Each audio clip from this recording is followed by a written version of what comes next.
everybody, and we are live. Guys, I am sorry for the delay. You can blame Callum, blocked content. It was all his fault. I'm just kidding. He is awesome. But we got through all the technical difficulties, and now we are all here. The stream is officially started. So you guys already know me. I am LaxChris, and I am joined by three amazing other content creators who I am very proud to call my good friends. So go ahead and introduce yourself, guys.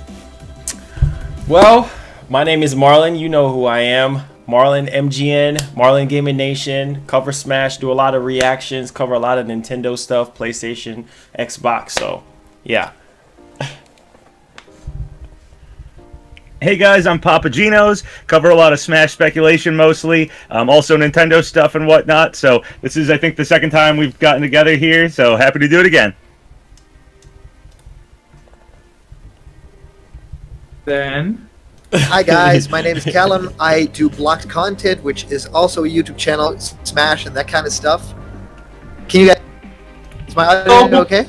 Yeah, it's good. It's kind of cutting out. I might not be able to hear me. So, but while we're figuring that out, I just want to say, guys... Oh, I'm so sorry. Oh, you're all good? Okay, hang on. Are we all still there? I'm here.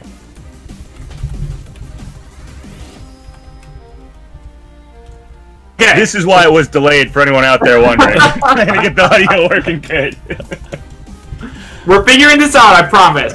So while we're figuring this out, guys, I just want to say, go ahead and drop a sub to Marlongamingnation, PapaGenos, and Blocked Content. Like I said, they're all amazing content creators, good personal friends of mine, and I'm just very glad that we got to do this again today. The last time we did this was speculating about a Nintendo Direct, but today I figured I wanted to get these guys together because we talk about Smash Ultimate a lot, and we have something really big happening in just another couple of days, being the Game Awards. Now, if you guys have been living under a rock, there has been so much stuff coming out about the Game Awards, right? Like, we have Sabi and Bergaben deconfirming stuff left and right, and we just need to figure out who our next DLC fighter is going to be. Now, I don't know if you guys saw this giant list of characters that Bergaben actually went ahead and deconfirmed yesterday, but we're going to go ahead and talk about that first. So, Papa, I know you said that you already saw that list, so why don't you go ahead and comment on that first, and then we can get everybody's opinions on it.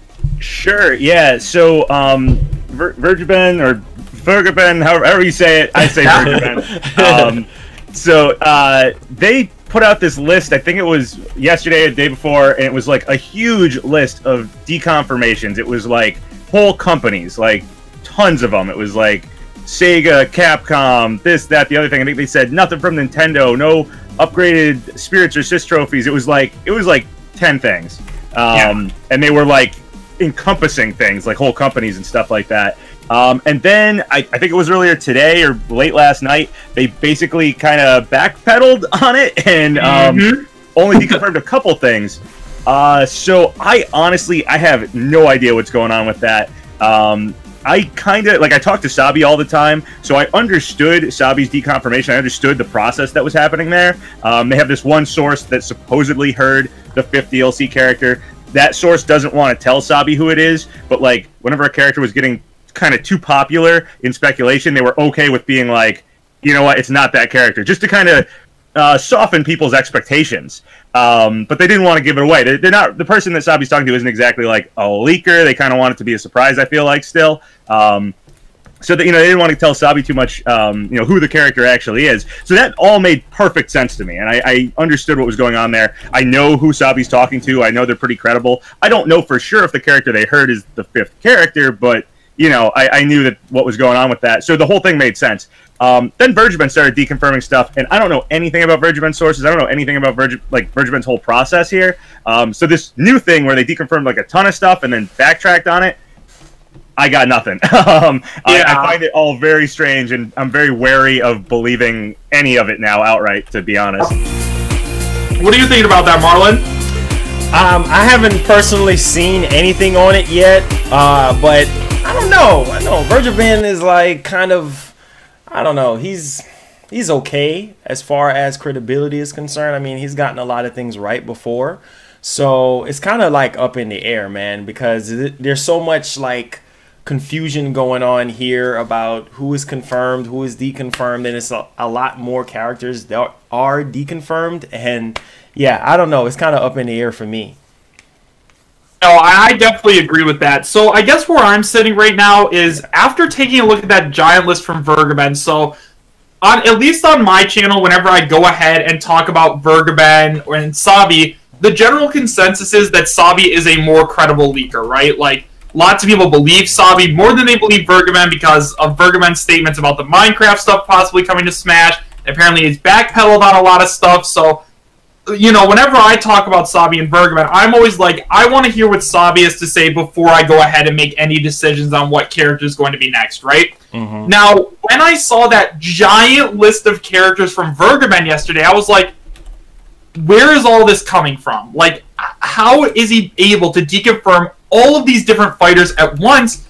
And I just don't really know. And if you guys haven't already seen the list, we have made, or at least I've made a video about it, and you guys can check it out. But with that list, really the only two companies that really have a chance of getting a character in at this point, unless it's like an indie character or something else along those lines, seems to be Sony or Papa, it was Valve, right? Yeah, Sony and Valve. That's if the initial list that Vergaben came out with was right, but then they backpedaled on it. They said like, no, sorry, I was misinformed. It's not all that. So I think we have more. I think we kind of have a lot more back in the running if you're believing all the deconfirmation stuff. But yeah, the initial thing looked like it basically cut out like everybody who could possibly get a character besides Sony, Valve, and then maybe like an indie company. But that was pretty much it. Yeah, so, like you said, now is it possible that we could get a Sony character in Smash Ultimate? I definitely think so. Now, lots of people for the longest time have been saying, like, oh, there's no way we'll ever get any Sony character in Smash Ultimate, but we've also been hearing the same thing about Banjo-Kazooie and Microsoft characters coming to Smash. We heard the same thing about Sonic never coming to Smash, and Snake, and all these other characters. Like, one of the things that we need to recognize is that Sakurai is a genius not only when it comes to game design, but also when it comes to talking to people, right? Like, getting these characters into Super Smash Bros. Ultimate. Mm-hmm. If Sakurai and Nintendo want to get a character into Smash, they're going to get that character into Smash. Like, we still have that whole debate over Sora right now with, like, Disney saying all these things and the user HMK, I believe, coming out and telling us all these things. Yeah. If a character originated in a video game and us, the fans, want to see that character, then Sakurai is going to get that character in, and honestly, Sony could use some representation in Smash. I understand that they're rivals, but adding in a character from Sony, this is at least how I see it, right? Mm-hmm. So, let's say that Sony adds in Kratos from God of War to Super Smash Bros. Ultimate. If, I would be really okay if that happened. This is just an example, but let's say they added him in, right? Well, there's no God of War games on the Nintendo Switch, so what are they going to do if they want to find out where Kratos came from? They're going to go ahead and play God of War over on the PlayStation 4 or whatever console they can, right? Mm-hmm. So, it's in a way, it's kind of like the character sells the games and the games sell the characters, and, they may be rivals once again, but at the end of the day, both these companies are in it to make money, and if there is a character from Sony we want to see in the game, Sakurai's going to get them for us. I'm just going to be honest. I would be shocked if at some point, it might not be an Ultimate, but later on down the line, we'll eventually see a Sony character. Yeah, I mean, to be honest with you, I was like completely shocked when I heard about the whole collaboration with PlayStation and Nintendo actually working together on this tournament, and I was like, what the heck? So after the tournament was over with and everything, a lot of people start going into deep speculation, saying it could be Sly Cooper, saying that it could be Kratos, and I'm like, wow, like Kratos would be cool, because I mean Kratos is like literally, I wouldn't say the face of PlayStation, but he's a very good representation of PlayStation. And I'm sitting here thinking like, well, how would his recovery work, right? I mean, and then of course, you know how people are. Same thing with the chair theory, right? Where they were saying, Marlon, really quick, I'm sorry to cut you off, but Callum was wondering if you could turn off your camera because it's messing up the connection really quick. Oh, okay. Yeah, I can do that. All right, sure. All right, sorry to cut you off. Go ahead and continue your Forward. Yeah. You guys hear me on my end? Wait. Am I a voice? Yes, we Yeah. There we go. There we go. Nobody touched Okay, that's anything. good. I don't want to interrupt anything that's going on. My connection is a little bit different today, so I might be randomly because of like a little bit of lag. So right now, I'll just let you guys kind of go, and then if I'll kind of lead into it a little bit. But please go on. I'm so sorry for interrupting. Perfect. That's Callum. That's Black's content, everybody. Go drop him a subscribe as well. Okay, back to your point, Marlon. I'm very sorry about that. Oh, yeah. yeah, no problem. So I think for a lot of people, they were just like speculating, just like with the chair theory about Sakurai posing after the tournament with his hand on his hip. And everybody started going to said, oh, it's the same pose as Sly, and Sly's going to be in Smash. And I'm like, dude, like, really? You know what I mean? Like, I just don't understand that part. Like, it's just crazy to me. He can't even move around without people speculating on it. Yeah, seriously. Sakurai eating a sandwich? Oh my gosh, new character confirmed. Cooking Mama confirmed. But that's fine. Sakurai eats That's food? fine. It's definitely Cooking Mama.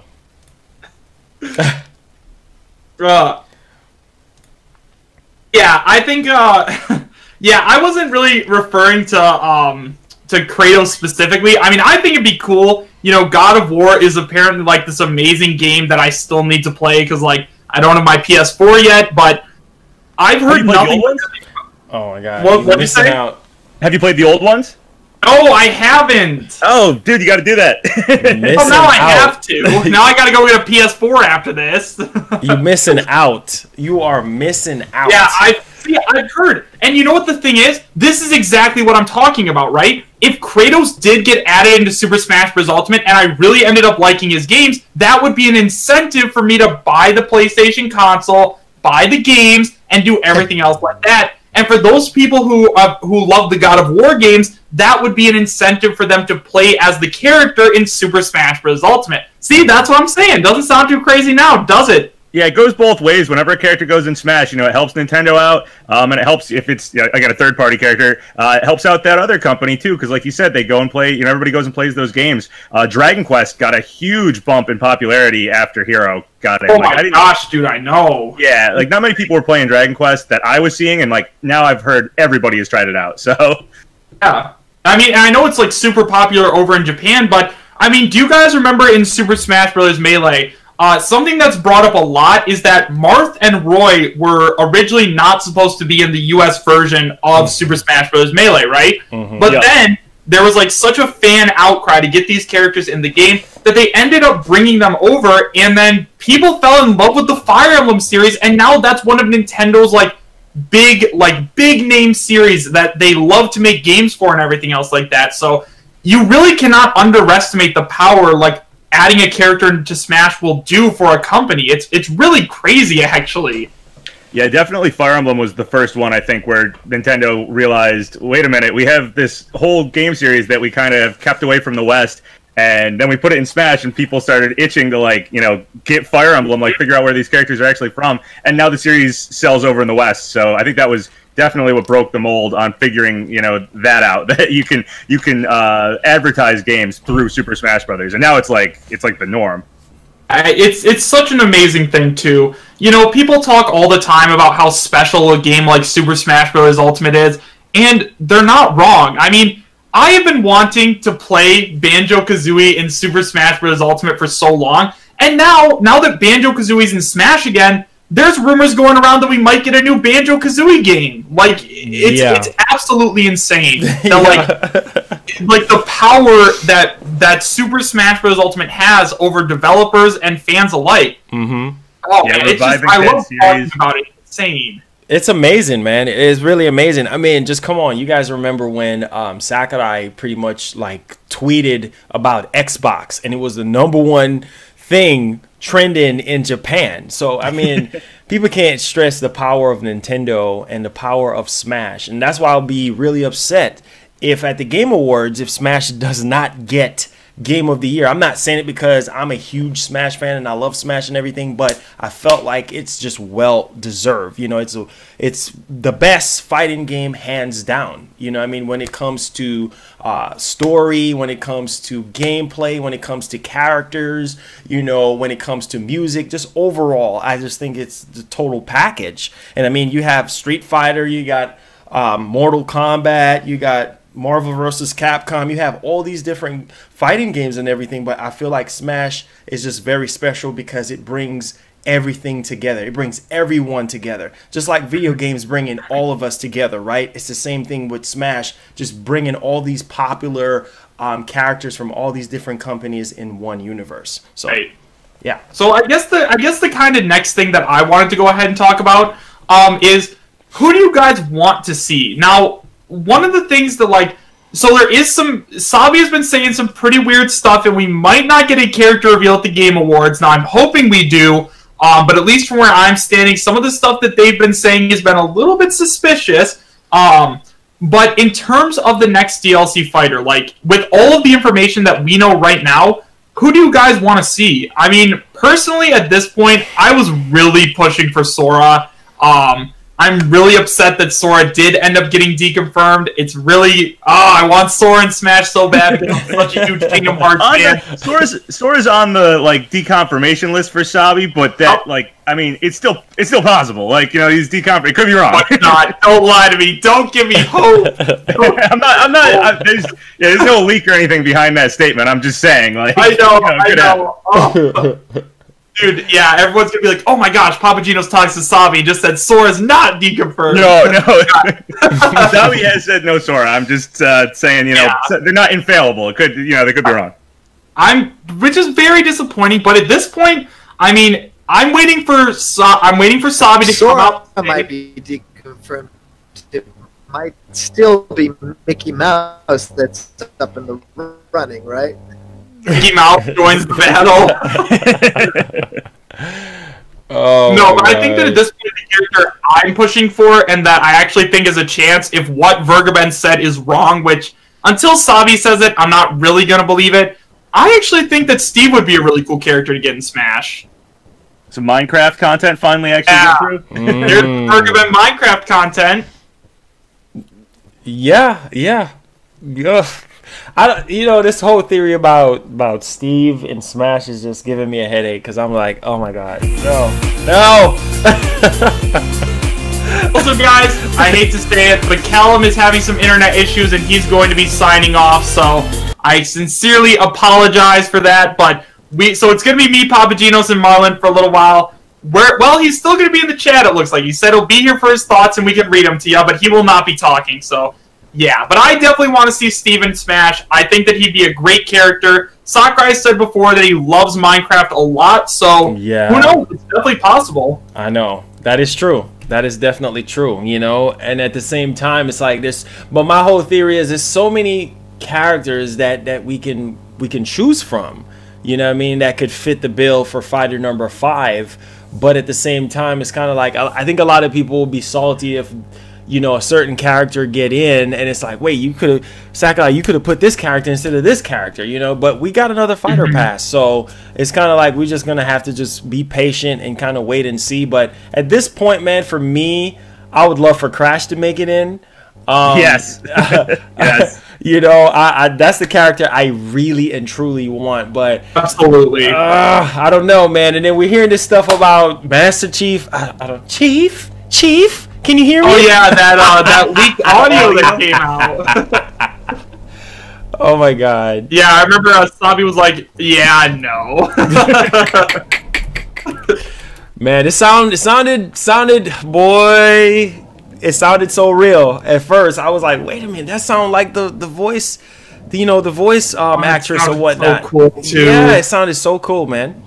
Yeah, the beginning was definitely a good. If it isn't real, which I'm guessing it's not, it was a good impersonation. I'll say that. It was a good impression. Like, definitely, nail that. Hey, you know, and people are like, you know, one of the things that I've seen as well is people saying like, "Hey, there's no way that we're ever going to get Master Chief in Super Smash Bros. Ultimate," but we might see him at some point. I mean, Master Chief is basically Microsoft's Mario in that he's like the Halo franchise is like the Xbox's like biggest game, at least in my opinion. I don't know if you guys disagree or not, but I think that like Halo is their flagship series. Yes. And adding Master Chief into Smash would be something really cool. I mean, Sakurai if Sakurai adds in a third-party character, it's because it's either a character that we really want to see, or it's a character that has had some kind of impact on gaming. And like, I think that Master Chief has had a huge impact on gaming overall. So even though that audio might end up being fake, it's still definitely possible that we could end up seeing him sometime later. Yeah, I totally agree with that. Master Chief is not like out of the running or anything, and having Banjo-Kazooie in Smash means like, you know, they are working with Microsoft, exactly. So Microsoft characters, you know, getting into Smash, like that ceiling has already been, you know, broken. Like that could happen. Caleb wanted to say on the recording thing, they typed, it's definitely Jen Taylor, but it might be a recording at a convention for a fan. I have a few friends who can do a 10 out of 10 Cortana impression, but still the sound clip is really eerily similar to Jen. And I could see that happening. I mean, I've been to conventions before and stuff. I've met, you know, people in gaming. I think I met the voice of GLaDOS one time. That was pretty cool. And they do that sometimes. You know, you can pull out your cell phone, get a recording, have them say something. I could see them, you know, some fan being like, hey, can you record, like... as if, you know, Master Chief was getting inspired. Right. And they just take that, throw some music in the background, put it up online, and, you know, now we have a leak. Yeah, seriously. And then everybody's like, oh gosh, Master Chief. Yeah. Oh my God. Yeah, I mean, it's... I'm not going to definitely throw him out as not coming, like Papa said, but, I mean, at this point, we got way more important characters that could, you know, fit the bill for fighter number 5, or, you know, for the next deal. Now, Waluigi. I think Papa talked a little bit about that in his Daisy Theory video. Yeah, and it actually makes sense. Daisy Theory. Can I just say I love the Daisy Theory? Like, So, Smash fan, like, and I agree, like, this might mean absolutely nothing, but this is Sakurai we're talking about, right? Like, nothing with him means nothing. Those are like my favorite theories, though. I love the reaching, crazy ones. And if they actually come to pass, it's like, what? I like that's what's fun. That's the fun side of speculation, in my opinion.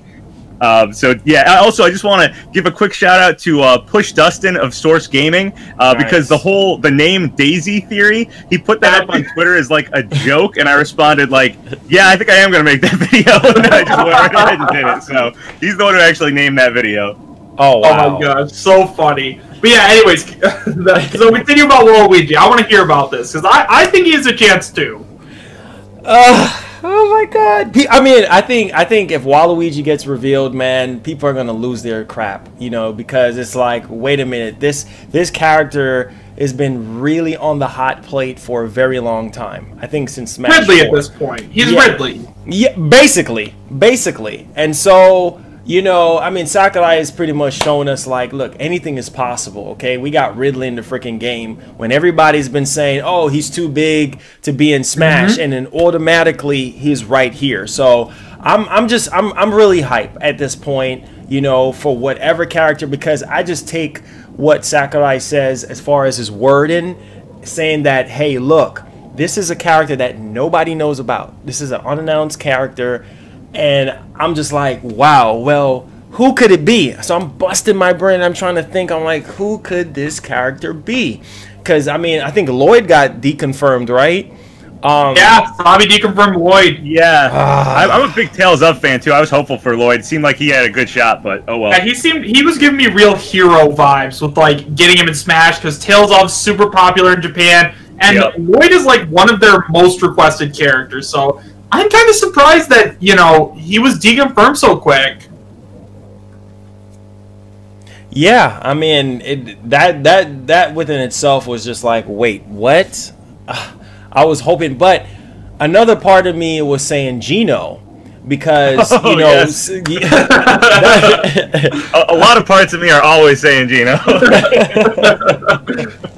I'm gonna hope and pray on that one, because I know Sakurai's been trying to get Geno in for a very long time. Absolutely. And so it would just make perfect sense for him to be in now. You know what I mean? Just like, okay, boom, end it off right there. Fighter Pass 1, DLC number 5, you know, here comes Geno, you know, and the crowd goes wild, right? Because, you know, he's been out there just like Waluigi, you know, everybody's been talking about him, and so I'll be happy if Geno makes it in. I mean, I think he deserves to be there, you know.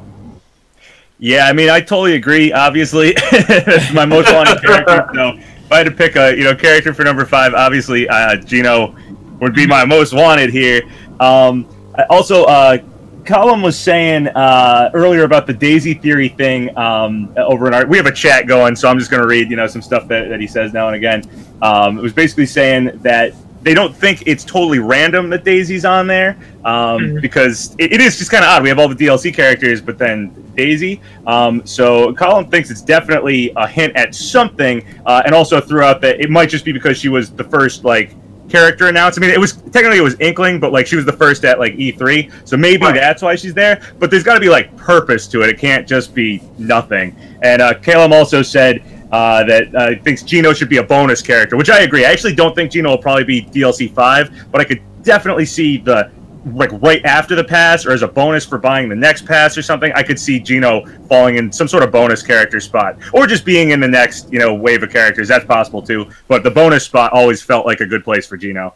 I definitely agree with that, especially if he was a free bonus character. Now, I don't know if Nintendo's going to give away anything for free, but what I was thinking is Nintendo Switch Online, right? Mm-hmm. We have gotten all of this information about Nintendo Switch Online, and one of their biggest things is that, we're going to have mystery gifts to be giving away every once in a while. Now, I have a couple of friends personally that are I don't really want to buy Nintendo Switch Online. The online service isn't great at all, or anything else like that, so why would I buy that just to play NES games and SNES games, right?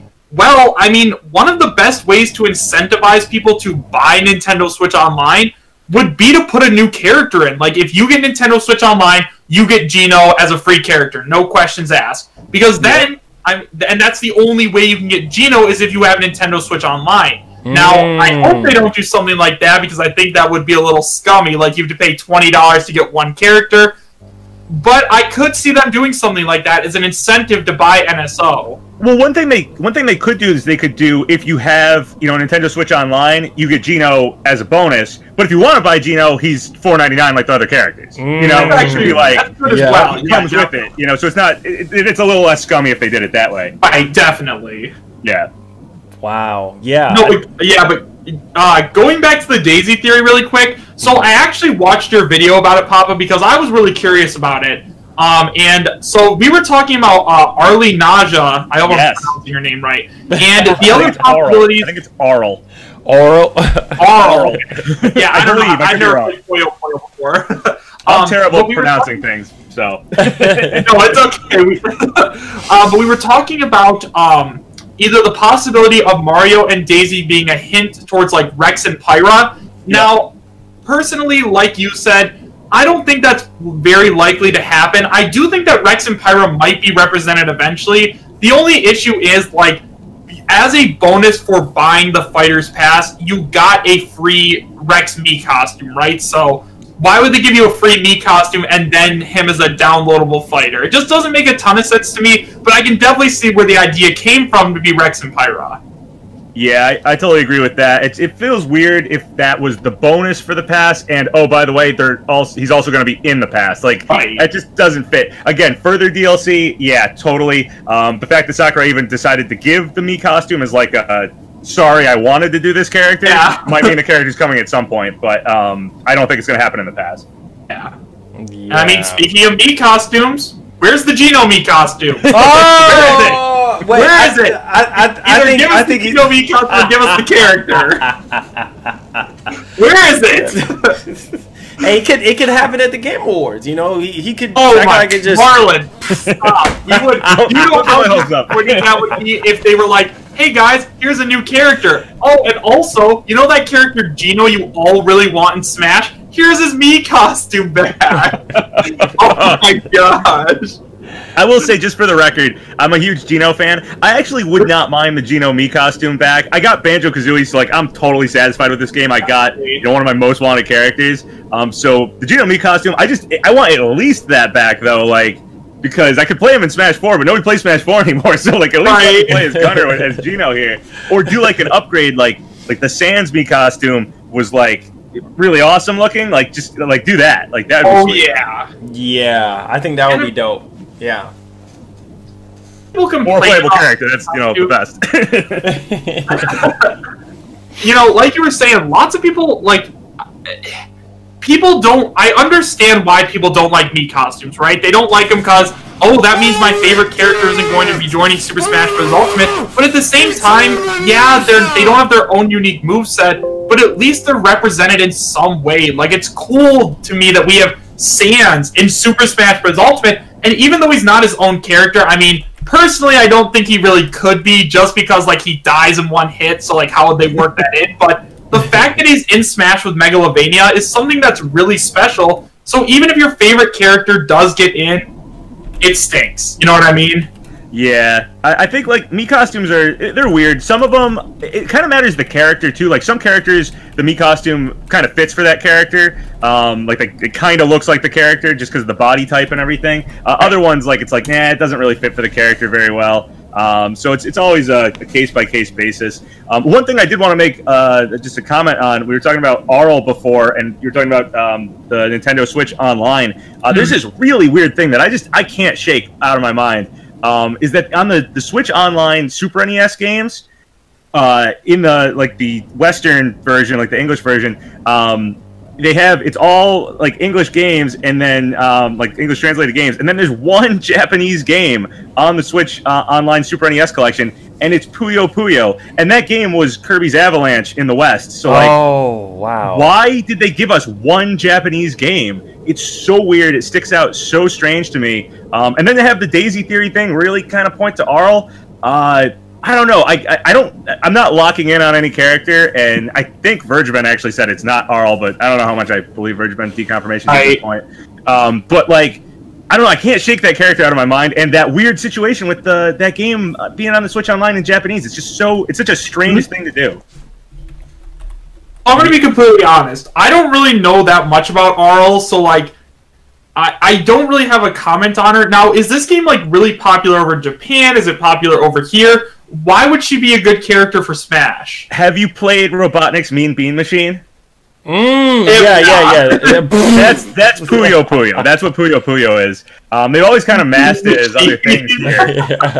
But it is the second biggest selling Sega franchise next to Sonic. If you look up Sega franchises and how well they sell, Puyo Puyo is the second best selling. So okay, she's not,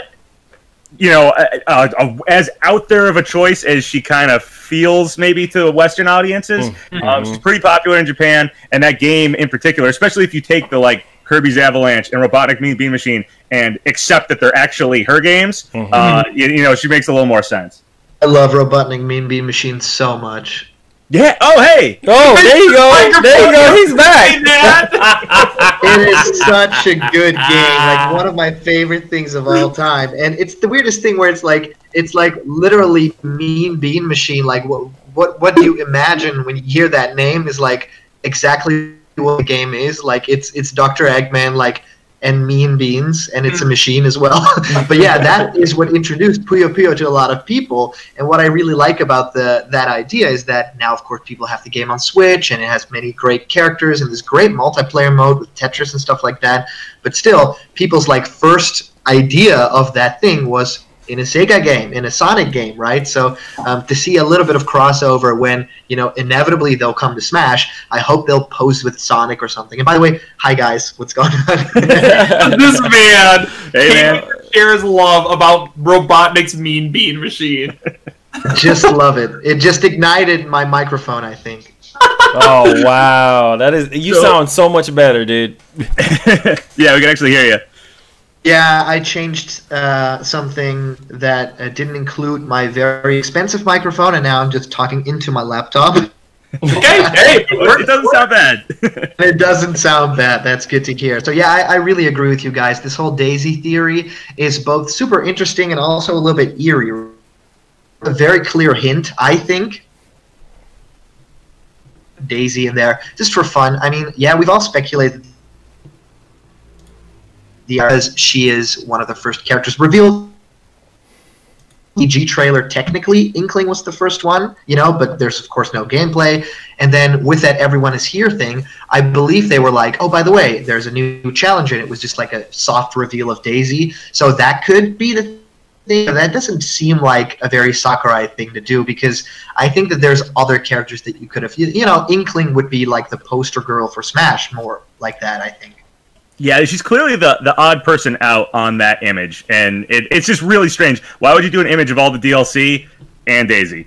I mean, Mario is fine; he kind of gets a pass, but and Daisy is just weird. Yeah. Oh, another thing that why isn't Peach next to Mario? Right? I mean, like if you would do two Mario characters, why would it be Mario and Daisy, not like Mario and Luigi or Mario and Yoshi or even Mario and DK? Like, it makes no sense. Well, I think that the reason why it does make sense is because of a theory that we all know, the color theory, right? Yep. So, for those of you guys who don't know what the color theory is, basically it states that like each character is going to have a different color associated with them. So, Piranha Plant is green, Joker is red, Hero's purple, Banjo-Kazooie's yellow, and then Terry Bogard is blue, which means the last character's background color is probably going to end up being orange, which is why a lot of people are thinking like, oh, that's why Daisy was included in that, because the color theory is actually something that's probably going to end up happening. And at this point, yeah, I'm a pretty big believer that the color theory is going to come to fruition. Same here. I was kind of like, I don't know if we should use that to choose. Like, so here's the thing. I definitely think it's going to happen. Actually, like, I'll pretty much lock in for color theory. I think the background's going to be orange. Simply from a design standpoint, if you were just to make that, if you had all the characters in front of you, you'd probably make the backgrounds different if that was what you're going for here. Right. But I don't know necessarily if orange is going to really fit the next character. So I think you got to be a little cautious there with it. Like for instance, if you told me Banjo-Kazooie's coming, what color is associated with them, I might not immediately think yellow, So the next character might not immediately be like an orange character, like super hard. But I do think that's going to be the background. It could be weird, right? Because if you look at all the company logos, I think that there is precedent for it as well, because you have the SNK. We lose them. Uh-oh. And then, of course, there you go. Something happening with that where, I don't know. No, this is blue, but he could be orange. Like Bandai Namco has been deconfirmed to be the fifth one, right? Deconfirmed by Vergeben, not Sabi. So yeah, I'm still thinking Namco's in the running. To be honest, I mean, why wouldn't we get a Bandai Namco character, right? I mean, they're co-developing Super Smash Bros. Ultimate, and they have a ton of characters that would be super cool in the game. Yeah, facts. That is true. That is true. I don't know, man. At this point, like I said, I can't take Vergeben's deconfirmation for all these things that he's been saying to any truth or anything like that, because he's been wrong about a lot of different things. And also this whole Half-Life thing, Gordon Freeman, I was like, come on, get that out of here. Oh yeah, get that out of my face. That is, come on, man. If you gonna put Gordon Freeman in there, I mean, you might as well throw, I don't know, let me see what character, Goku. Throw Goku in there then. Oh gosh. Well, he does fit the color theory, right? He does. Yep. Figured it out. Did somebody use the Dragon Balls to wish Goku into Smash? Oh my god. Might as well. Shoot. But I'm like, come on, man. Gordon Freeman from Half-Life. And they just make it so believable, because it's like, oh yeah, man, and so-and-so said this, and so-and-so deep within Nintendo. I'm like, come on, y'all. Y'all know doggone well. Half-Life? No, not at all. Mm-mm. And that was the thing with all the Vergeben deconfirmations, was it left Sony and Valve. So yeah. Valve was one of them. I was thinking about it. Shell from Portal, just moveset wise, just because I was thinking about Valve characters. But having Portal in Smash, I don't even know if you'd be able to do Portal's justice in Smash. But what a cool moveset that could be. Well, I mean, Sakurai found a way to make Piranha Plant work. Female and associated with the color orange. All right, both the portal is orange. I think her pants are orange as well, right? Yeah, she's got the orange jumpsuit halfway on. it's a female character, so that's what we've been missing in that Fighter's Pass as well. So ticking a lot of boxes there, and yeah, Sakurai has been quoted to say, you know, the playstyle has to be interesting. So if there's something with a portal-based moveset, like imagine shooting portals like to even like drop through platforms, so you just fall through them and out of the other portal and stuff like that. So you can really like screw with different players using the portals. Oh man, sticking a portal like below the stage and then having somebody fall into it. Oh.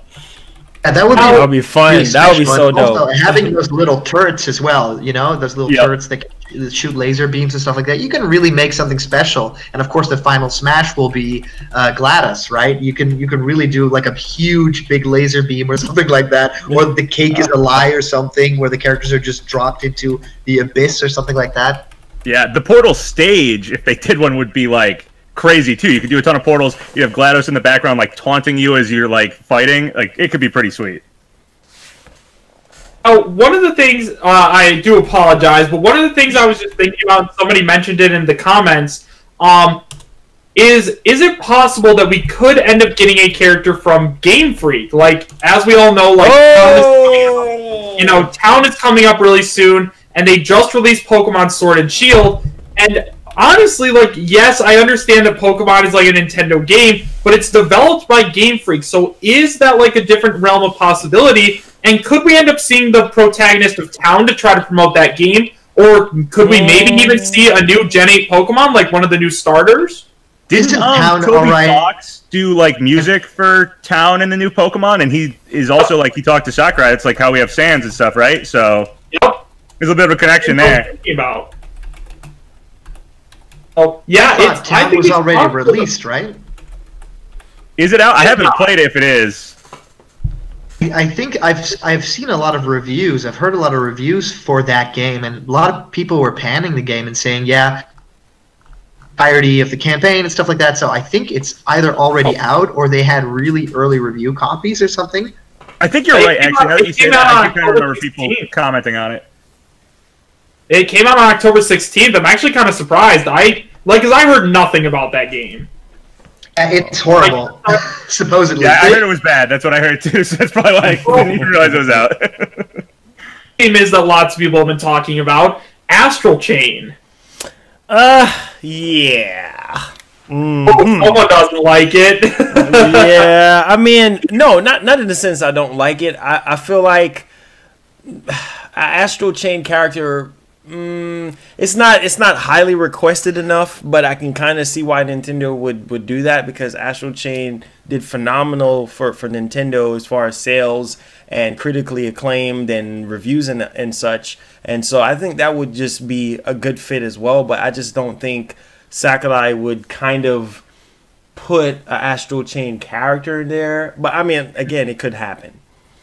My thoughts on it are basically like, I like a game to kind of, it has to sit for a little while before, I hate using the word deserving to get into Smash, but I want something to like have a legacy before it gets in. I kind of felt the same way about ARMS when people were talking about Springman getting into Smash. Oh my god. Like they're good games. Like that, you know, I'm not knocking them at all, but I feel like getting Inkling in was the right amount of time to have Splatoon sit, make sure that game is like, you know, it has a legacy to it. People like it and continue to like it for a good amount of time. I feel like that the time between Splatoon coming out and when we got Inkling and Smash is like the right amount of time for a new IP to get into Smash. So I feel like Astral Chain's still a little too new. You know, it will be forgotten by next year.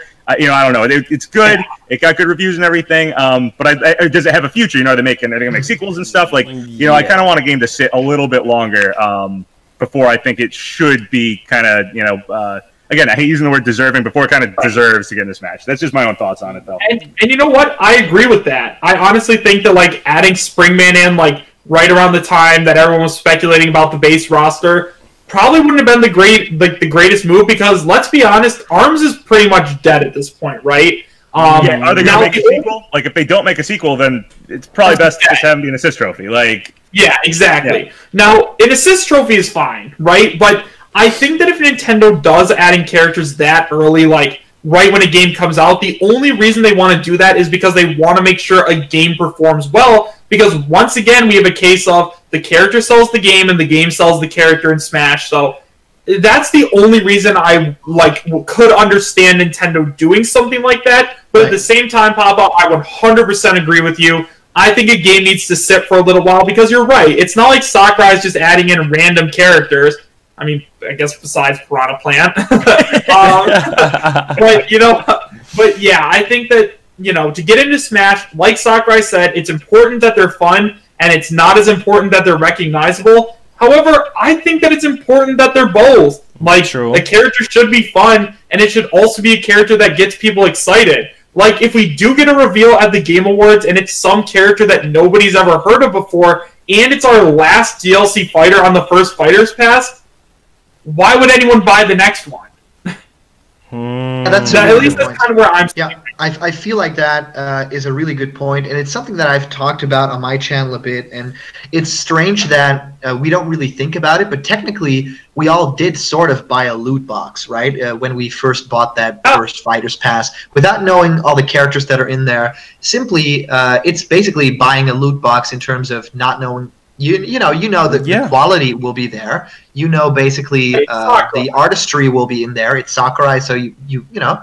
But it's buying a movie ticket without knowing what the movie is, or without even getting a trailer for that movie. So that to me is very interesting, and I'm a very big proponent of this final character.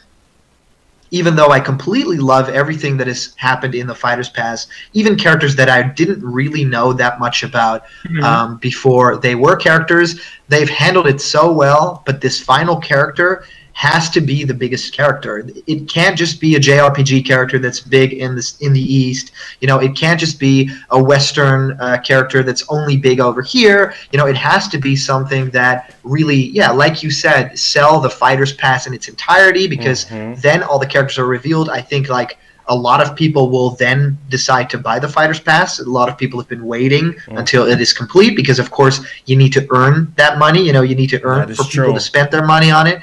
And I also feel like that same idea applies to what your legacy is going forward, and especially what you just said, Chris, the idea of another Fighters Pass.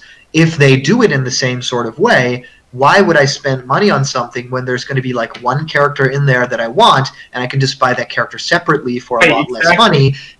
Yeah, so that's kind of how I feel as well. And of course, even if it's a character that I completely hate, I would totally buy that character, because the character will have been done total justice by Sakurai, and it's in Smash, and it's a playable fighter, and of course, I am a huge fan, so I will always do it.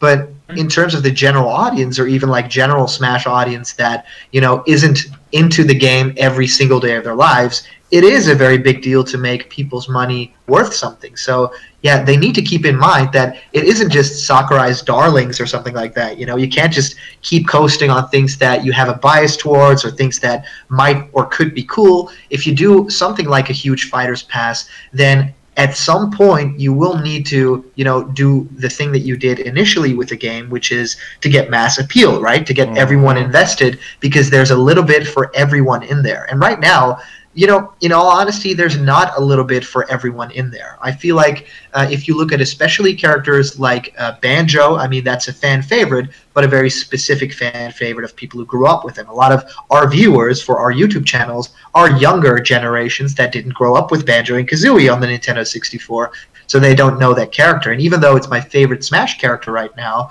I could definitely see I don't know any of these franchises that Smash, right? They are all either older franchises, or they are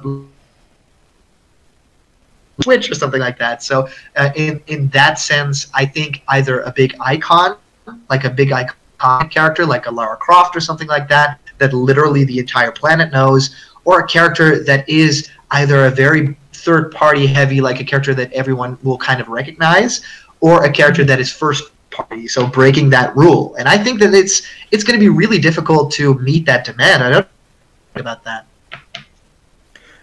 Yeah, I kind of agree with that too. I don't know if the final character needs to check all of the boxes that you laid out, but I think the overall fighter pass does. So this final character kind of has to complete it. You know, it has to make it so that when I look at it, I go, okay, we have a newer character like Joker, we have like an older fan character like Banjo, we have a Western character like Banjo, or a Eastern character like Hero. You know, it kind of has to check all those boxes. I do think. And we've been speculating on this already quite a bit, but I do think one box that isn't checked is the female character. And I do think that is kind of a box to check.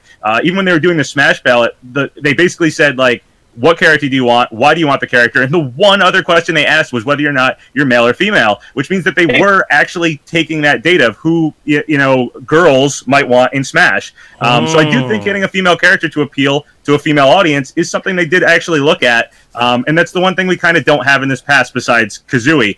So I do think that's kind of one of the boxes left unchecked here. Yes, I agree. But I also think that every single girl on the planet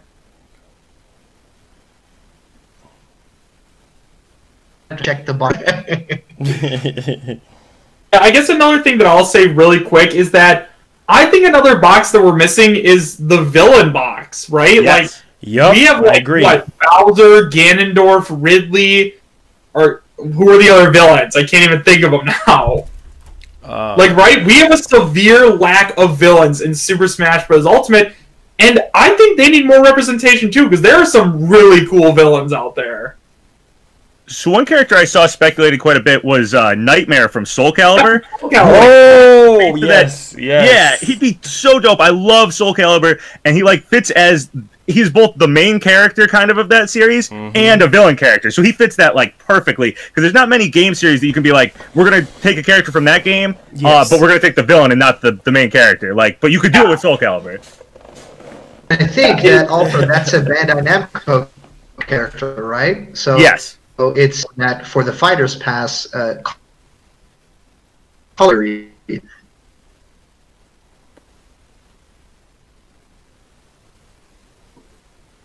We lost him. I think he's on. I'm so sorry. I think I'm still here. You guys can carry on. I think you were trying to say that Namco fits color theory, right? Because it's the like. Yeah. That's their color. Yeah, I agree with that. And it also fits. The really weird thing about Namco is that we don't have the Lloyd Mii costume, we don't have the Heihachi Mii costume, we don't have the Gil Mii costume, and I think we've gotten Mii costumes back from every other company, every other third-party company that was in Smash 4, except for Namco. So, like, if it's a Namco character, you can put those Mii costumes back, or at least some of them, and kind of, you know, round out getting at least some of the Mii costumes from all the third-party companies from the last game. Right. Yeah. Yeah, most definitely. Most definitely. You definitely ticking the boxes off like that. Because, you know, at the end of the day, we need a little bit of everything in Smash. And I think we almost gotten that. And I think for a lot of people right now, as crazy as this sound, a lot of people are like, no, I haven't bought the Fighter Pass yet. And I'm like, why? Well, it's a bunch of characters that I don't want. Or, you know, right. And I'm just like, just be grateful that we are getting a Fighter Pass, because you know what? He could have just gave us the default roster and then boom, there you go. And that's enough within itself. So I'm just like, at this point, you know, whether it be a female character that's get added for 5, or if it's a villain or whatever, I'll be happy, because you know what? With Smash, I feel like there's the perfect balance, right? So you have your villains, and of course you have your waifus, and you know, you know. So it's just at this point in time, I'm just really hyped for the Game Awards, because the whole Joker thing was just like off guard, right? Like I'm just sitting there like, wait a minute, like Persona Switch, like, you know, just the way how they kind of presented everything, and so it's just kind of like at this point, man, I'm if it's a Bandai Namco character, I mean, it would just make logical sense. But Nightmare, I think, Geno, I think that's a very good character. I love Soul Calibur. A Nightmare would be just amazing. Now, how would his recovery work? I have no idea about recovery, but he is one of those characters that, like, because he has so many like ring out moves in Soul Calibur, you know, he like flips people up and like can hit you with like the side of the sword and knock you off and stuff. Yeah. I could feel like how he's gonna play in Smash. Recovery wise, no idea, but you know, just the way he would like fight with that giant sword, I can like feel that character moving around in Smash, and that's something I know Sakurai really thinks about too. Yeah, definitely. Most. You know, going back to that, Marlon, really quick. Move in there, right? Oh, there you go. I was gonna say, Marlon, going back to that really in quick. there for Nightmare, where he like slashes upward and he makes like a huge leap in the air and then he strikes downward. Maybe something like that, you know, so like Nightmare Leap or something like that. Probably like all those fighting games have like tens of thousands of moves with different combinations. So there is something in there, I think. Okay. Also, I was gonna say, you were talking about Joker getting revealed at the Game Awards. I wasn't expecting anything to be announced at the Game Awards last year. I was too hyped for getting Smash Ultimate at midnight. So I remember I went to GameStop because they always do the midnight launches, and I usually I like to get all my games physical. And I just remember everybody cheering and was like, "Oh my god, like Joker is coming to Super Smash Bros. Ultimate." And that was just like one of my favorite memories. So I'm hoping that something like that happens again, because you know I'm going to be live streaming the Game Awards. I'm sure all of you guys are too. Yeah. So it's exciting, man. It's definitely exciting. Man, the hype yeah, level. I remember last year I was watching the Game Awards, and I was like, honestly, and no offense to the Game Awards, I was getting kind of bored, and I think it was just Smash in my mind. It was like, not to knock the Game Awards, but I had, you know, watched the Game Awards, and also at midnight I'm gonna go buy Super Smash Brothers. I've been waiting for like crazy over the past like year. So I was getting like a little bored with it and stuff. My brother, I remember, like came in the room and he was like, "Man, we gotta go. We got like 10 minutes before like," and I was like, "Yeah, give me a second. I'll just watch until like the absolute last minute when we have to leave to get to GameStop." And then they announced it. I was like, "Oh my god, like Joker and Smash." Oh my god, going crazy! Then went to GameStop and everybody was like hyped. It was so cool. It's amazing, man. And see, that's the power of Smash, man. I'm telling ya. Smash is, that's why it's one of my favorite game series. But yeah, anyways, going back to it, yeah, at this point, I don't even know who's going to be revealed. I mean, like, with all these deconfirmations going around, like everybody said, actually, you know what? Really quick, do you guys actually think we're going to get a reveal at the Game Awards? I want to know that. Do you guys think that a character is coming? Yes. Yes, I do. Yes, I do. I feel it in my gut. I feel it in my soul, because it's like, at this point, come on, man. When was the last time we got a Direct? September, okay? Now we're in December. Oh my god. 3 months without anything from Nintendo. Like, come on. We do always get one in January, though. True. Yeah, true. So I'm like, come on, man. To end off 2019, you got to give us something. Give us something to hold us over. I mean, there's what, like 15 new world premiere games that's supposed to be showcased there. So I do believe that Smash is right up in there. And hey, and if it would just be the perfect icing on the cake for Game of the Year, Smash Ultimate, then Sora's get revealed for Smash Ultimate alongside the Remind DLC theory that I've been hearing about. So they're going to show that off and then show Sora for Smash, and then voila, you know, Nintendo stole the show. So that's how I'm looking at it right now. You know, just this overarching rainbow unicorns kind of thing for Nintendo. That would be amazing. I mean, if there was a time to announce Sora, like, that would be it. And it would go, like, the internet would break. Oh, my God, bro. Bro, I'll lose, boy. I'll be ripping shirts. My green screen will be on the ground. I'm jumping through the window. My computer, boy, I'll be going crazy, man. Sora, Smash? I think for that Game Awards reveal, it is the most likely thing, I believe. Yeah. I think you guys have been saying that January, of course, we always get a Nintendo Direct, so it might be stealing thunder from that, maybe. But of course, we know that the end of February is the end of the Fighters Pass for real. But we also know that every single time we've gotten a character right now has been like way before the expiration date. So I really feel like we might even get a character at the Game Awards, which will be already playing in January. I also think that because this is such a huge opportunity, I mean, the world will be watching. I think there is a possibility Sakurai might even be present, even though he is a busy guy. Awards, and they even did the Smash Brothers Orchestra last year, so they pull out all the stops. Oh yeah, that was really cool. And of course, he's also up for Game of the Year, which means that there's almost like an obligation that you're there for that year to, potentially receive the award.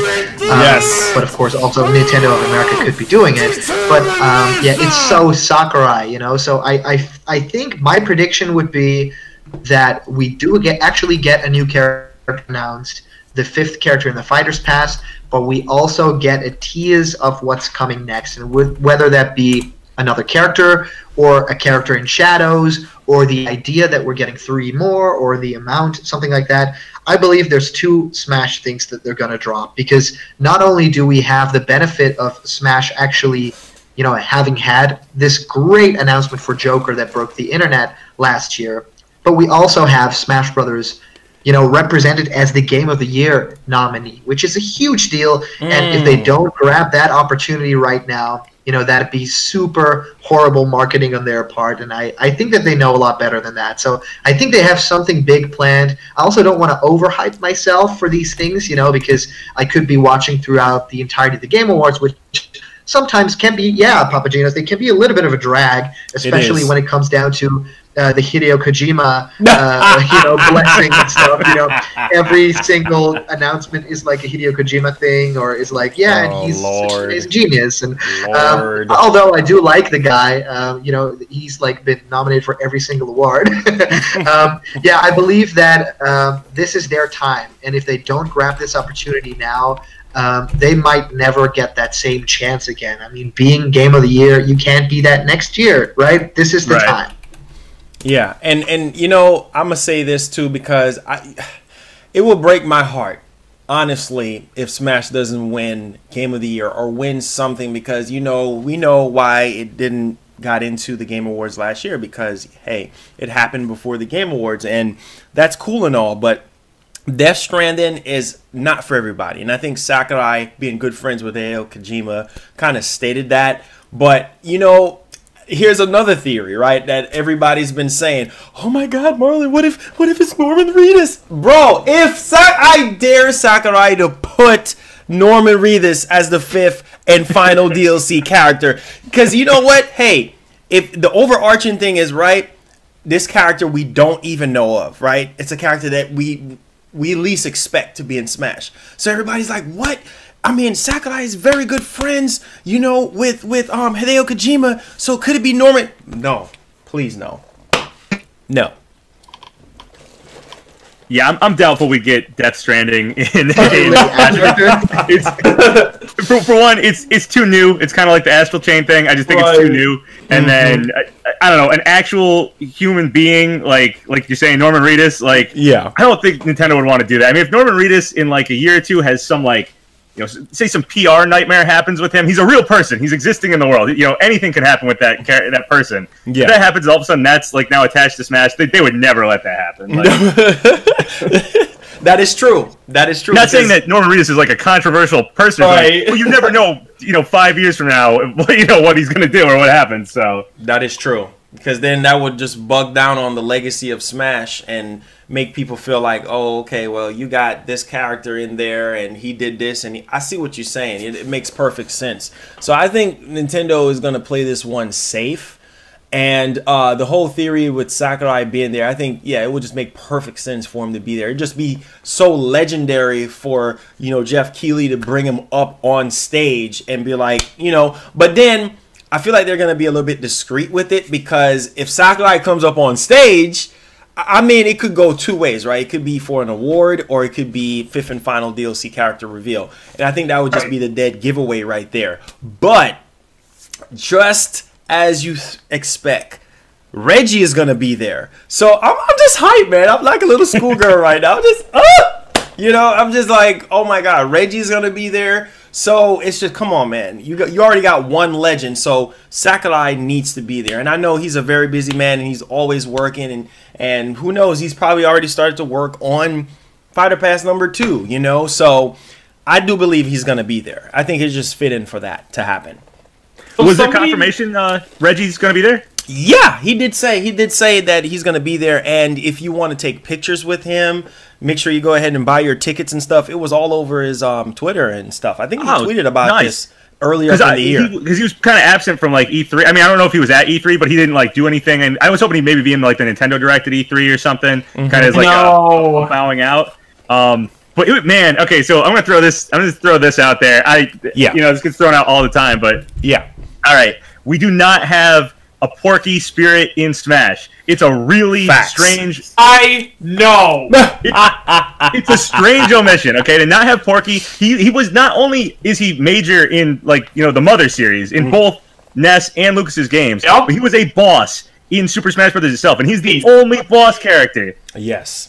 He's the only boss character. Riled up over here. Not in Smash. He's just not in Smash at all. He's not in a spirit or whatever.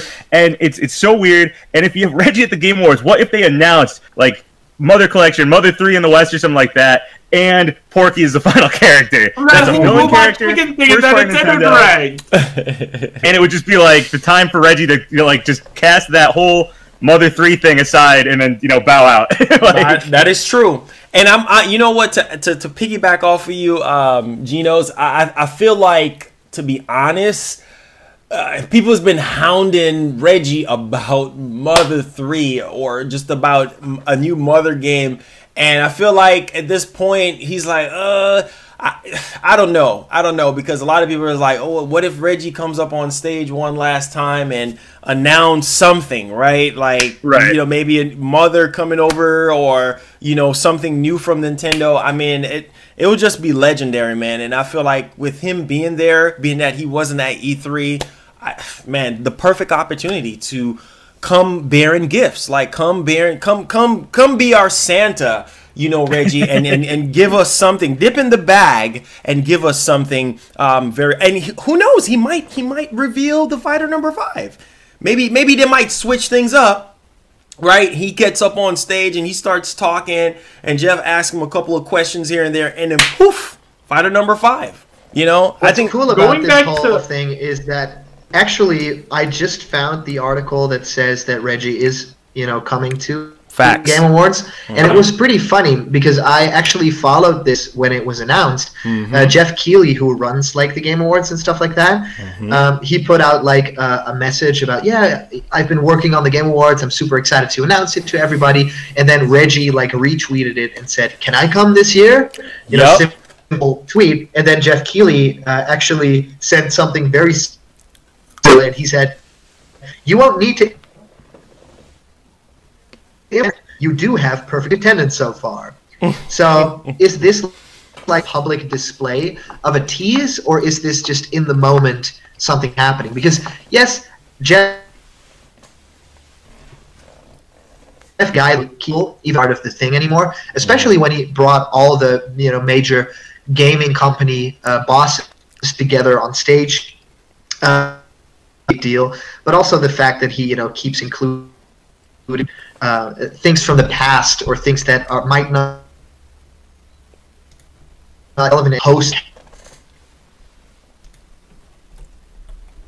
have and this seems like a very Jeff Keighley thing to do, to behind Nintendo officially still bring in Reggie, because he's now just he's not a company man anymore at the end of the show, but also it would make a lot of sense for Reggie. One last hurrah, even though it was weird, I think that this entire Twitter exchange, especially with him, going in detail about specifically Smash and Joker, I mean, we will send you a calling card, that even makes me a little bit hyped for oh wow, is Reggie going to be there, announcing the final character and then piecing out? Oh my, that would be dope. Oh my god, I will go crazy. I will literally go crazy. I'm like, oh my god, Reggie, just like you said, the last hurrah, boom, there it is, it's over. But I think Sakurai would fit perfectly there for an award or something like that for the game. And this is a theory that I had in my head. What do you guys think about this? Maybe a tease for the next Fighter Pass? I mean, not showing us any like fighters, but just kind of just like just a trailer, like a teaser trailer or something. Man, that people would just go crazy. I think at the most what they'll probably do is when they announce the 5th Fighters Pass character, and I think the possibility is super high. I think what would make the most sense is to then announce like the second screen with more characters coming, and then like empty slots with maybe even colors attached to it, but it will be like text, new characters are coming, and then like 3 empty slots or 4 empty slots. That would be so and then not even like shadow or not even silhouettes or anything, but just like and then coming. Yeah. Oh my God. Oh my God. I completely agree with that, because Yes. one really strange thing about when they announced that we're getting more DLC is that that's all they announced. They didn't announce it if it's a fighter pass. They didn't announce how many. So it feels like that they can still have that in their pocket to kind of do something like that. So yeah, I feel like that is probably going to happen as well, especially once this pass ends. It's like that's the time to do it. Definitely. Yeah, most definitely. I think Well, it would what be could perfect. even be cooler is the fact that when you announce something like that, make it available for pre-order. I mean, the whole world's watching, so that would be the best time to do it. Yes. Perfect marketing strategy. Perfect, because you got to look at it like this. Like you said, everybody is going to be watching.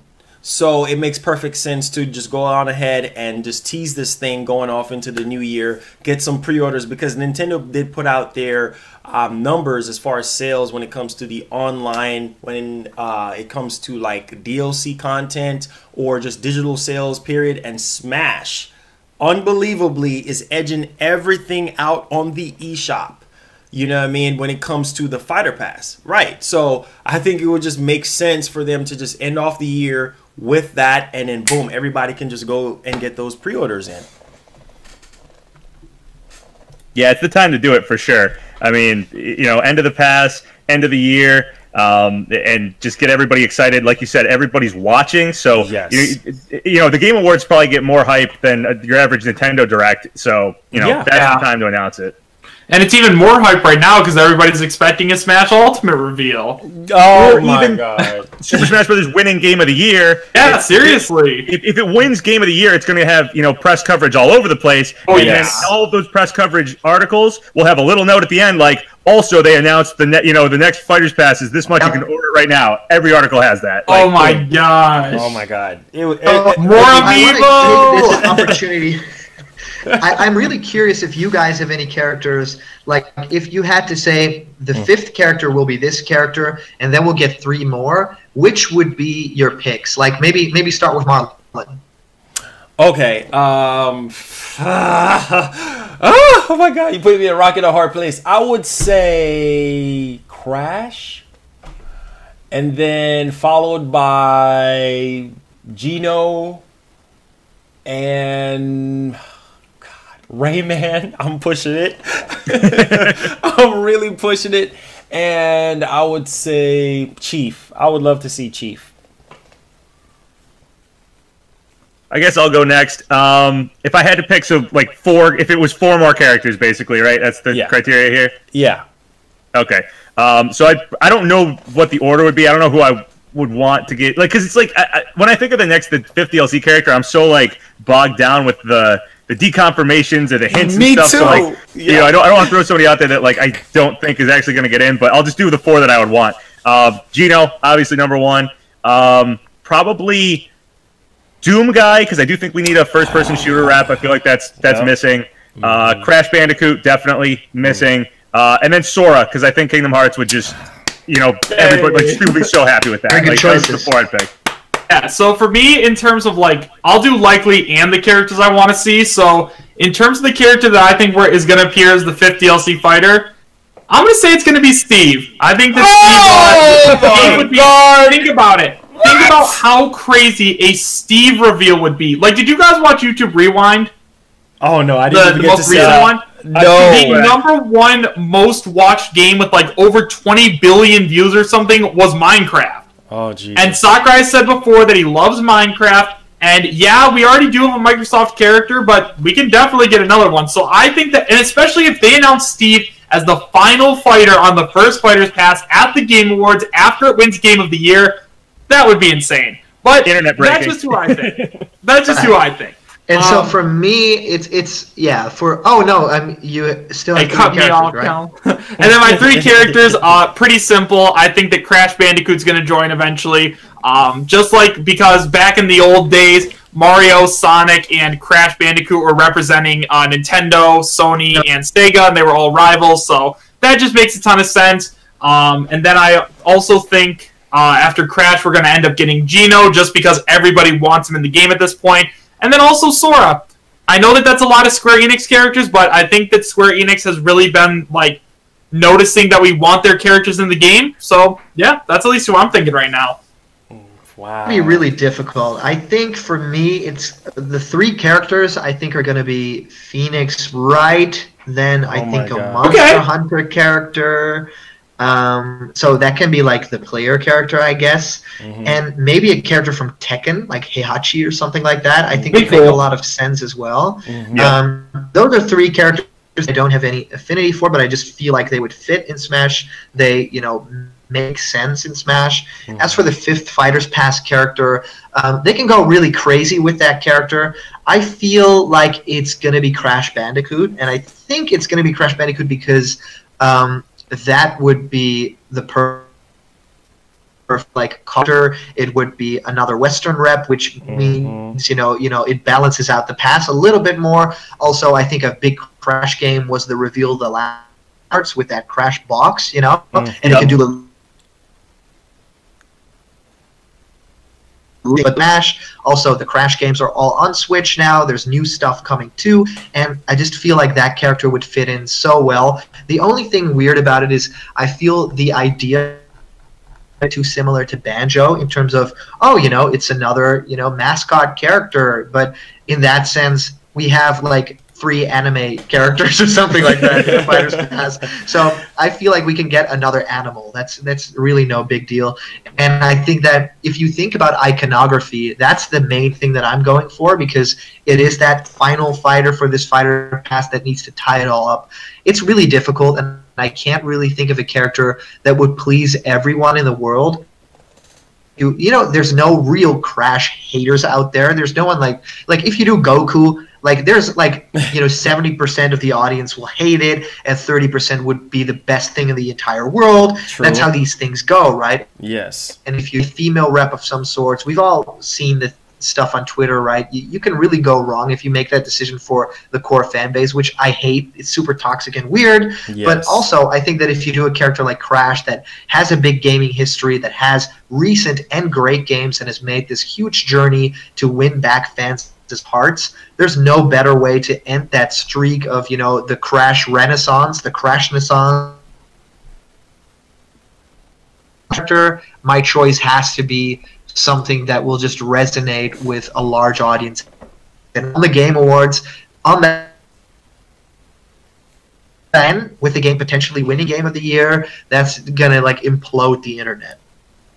Nobody is mad at Crash. Nobody would be mad about Crash. No, no. That's childhood. Maybe only like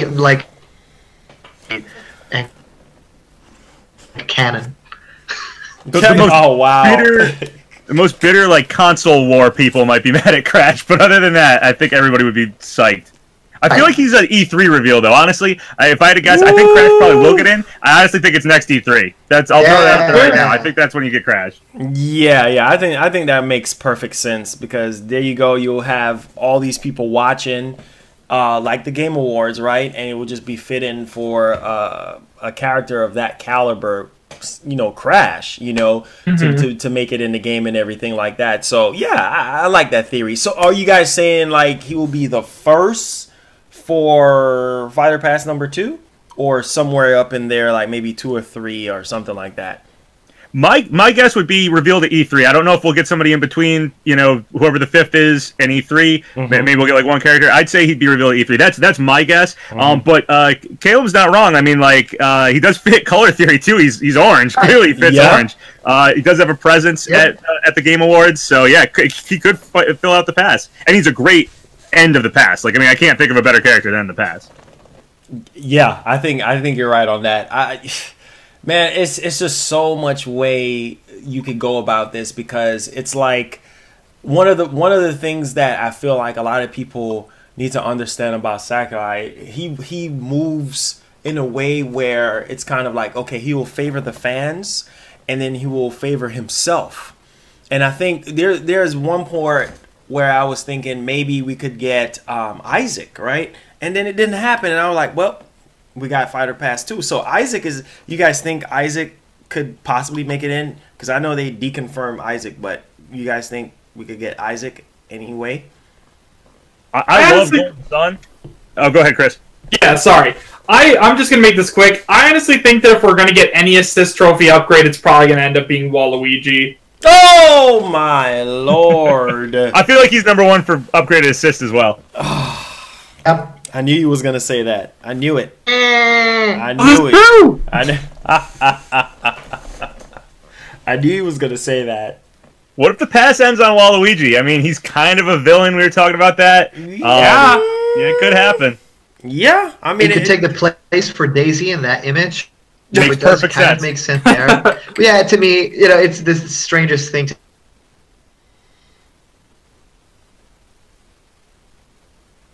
yeah, I mean, it could be Waluigi. I mean, just to even think about it. I mean, because he's one of the most requested characters since the game That was launched, it. man. I don't know. I think that there is. Like Mario is my favorite franchise of all time, and I love the Mario reasons. That Waluigi deserves to be in Smash. Great fighters and characters. I think that in terms of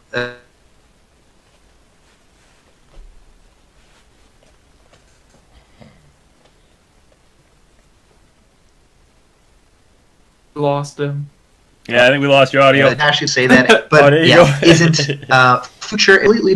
Yeah, for right now, I think that a lot of people want the character in, but it's for two reasons. One of the reasons being the character's design is just cool and they like the character, and the reason number two is just for the memes and for the fun of it, and because it'll complete the picture of like Mario, Luigi, Wario, and Waluigi. But there's no reason beyond that, in terms of like personality or moveset or anything like that. You can create pretty interesting things for the character, but not nearly as much as a character that comes from either a third party or another big franchise with Nintendo. So yeah, that's my like unpopular opinion, I suppose.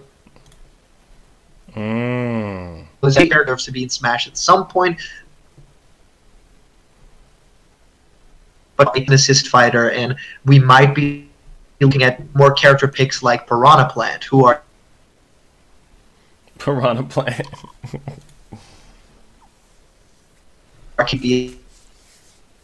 but yeah, immensely interesting character.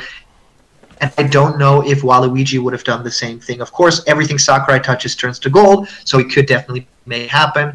But I would rather something different than Waluigi, because, and I just now noticed that probably you're all about that Wario and Waluigi. So many things. But what I do believe is that in terms of Mario characters, there are many others that I would want to be in the game. Smash, Luigi. Yeah, definitely. Wow. Yeah, I mean, I have to agree with that. I mean, I feel like if Waluigi is the fifth and final DLC character, I think it will be like a bittersweet thing, because you have on one side you have a lot of people like, no, I don't want Waluigi, to be a DLC fighter, and then on the other side it's like yes, so I don't know, man. I think it will just be a bittersweet thing if he makes it in, but there's also a lot of other Mario characters. There's a lot of other characters like Ryu. Nobody's talking about Ryu anymore ever since he got deconfirmed, and I think Ryu Hayabusa would just be a very good fit. Oh my god.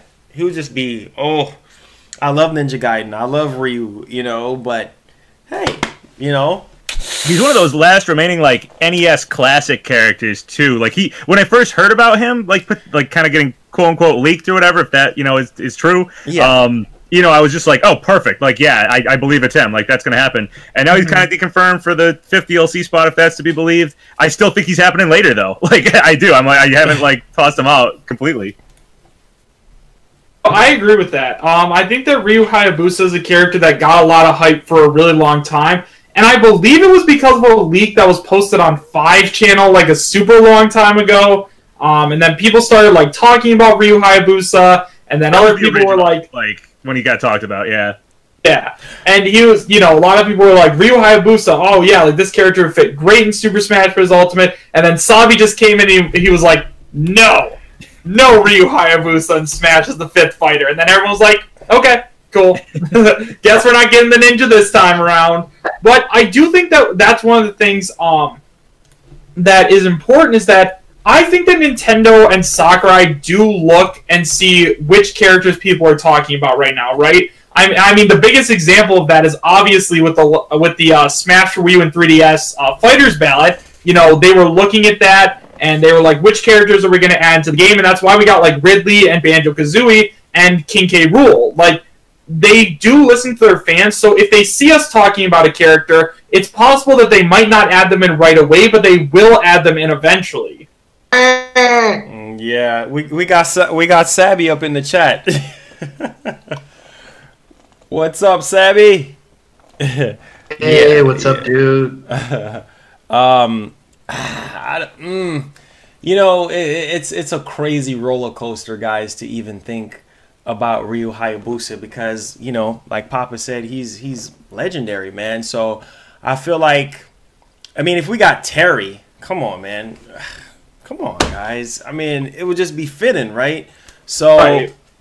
It's kind of up in the air, and I'm not gonna completely throw him out of Fighter Pass 2, you know, because he could happen. He could be in Fighter Pass number 2.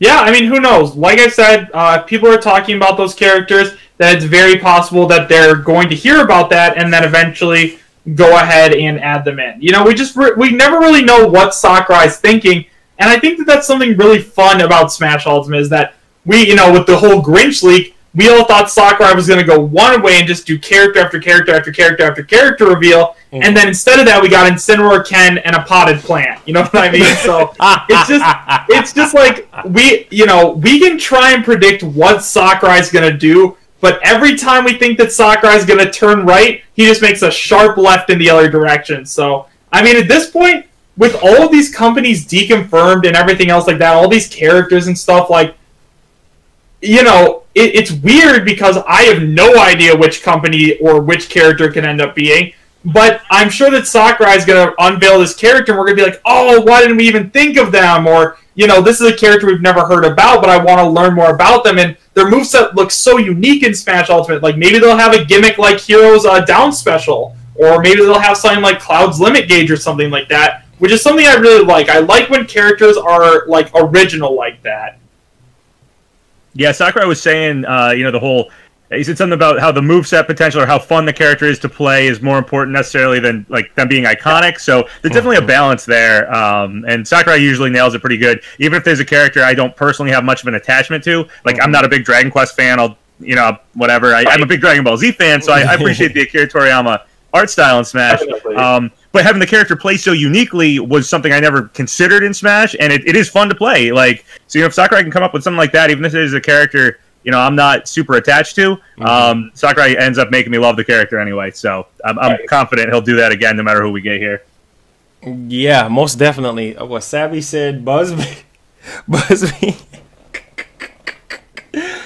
thing? What Busby? Y'all remember Busby?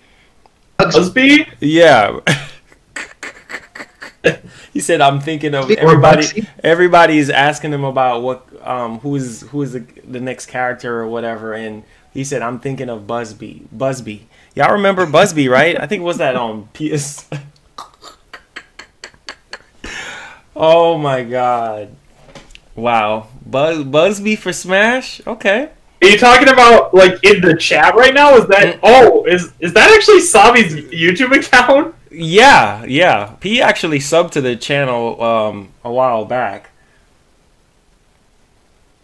Yeah, I wouldn't be shocked. I mean, like, that was pretty approachable. Like, I talk to him every day. So, oh my god. I don't know. Guys, it's getting close to time for me to go to work. So, let's go ahead and just give our final thoughts on what's going to happen at the Game Awards, and then we'll go ahead and end off this version. But if you guys want to see another one, make sure you guys slap the like button, subscribe to each one of us, and then we should be able to do another one of these very soon. sweet. Sweet. Oh, Callum, if you were there, would you like to start? I think I missed the last part. Is it like final thoughts? Yeah, just give your final thoughts about the Game Awards, who you think we're going to see, why you think we're going to see them, and just a little piece about before we head out. Sure. Well, I believe that one of the most interesting things here is that Smash Brothers could have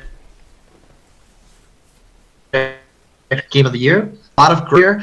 So it'd be a huge surprise if Smash actually wins the best game of the year. I do think it's been hugely influential for a lot of people. I mean, you hear about it, especially being the I think it has a fair shot. I don't think it'll win best.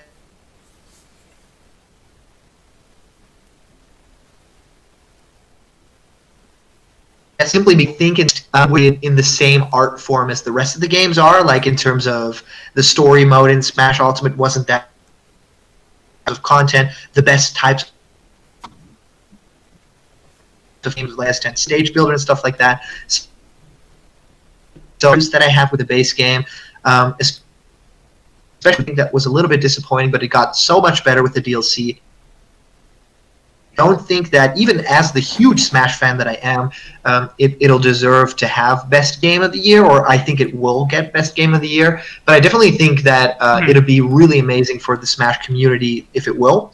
And a character announced on the show, then it either be... it's weird, right? Because we got Joker last year, so it can literally be any character because people will likely be very hyped for it. I think that Crash Bandicoot would be, Crash as the party or something like that would be a very cool thing to, have the tag be, or Crash as the Game Awards or something like that. But yeah, in terms of a reveal,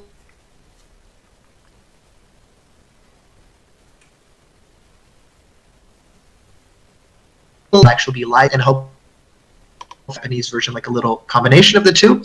That I think will be very special, and a lot of people don't think about Smash in the same sense.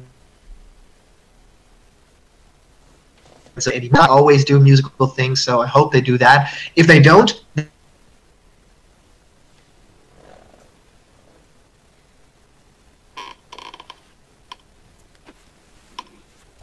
keep losing them. They should have extension of that. In terms of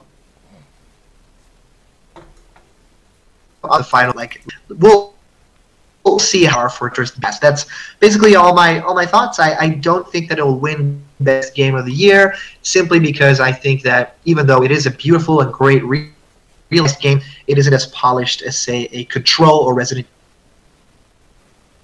Even though those games are special in their own right, they don't touch like Smash Brothers' sense of community or anything like that. It is a really difficult thing, right? How can you put them all in the same box? It's almost impossible.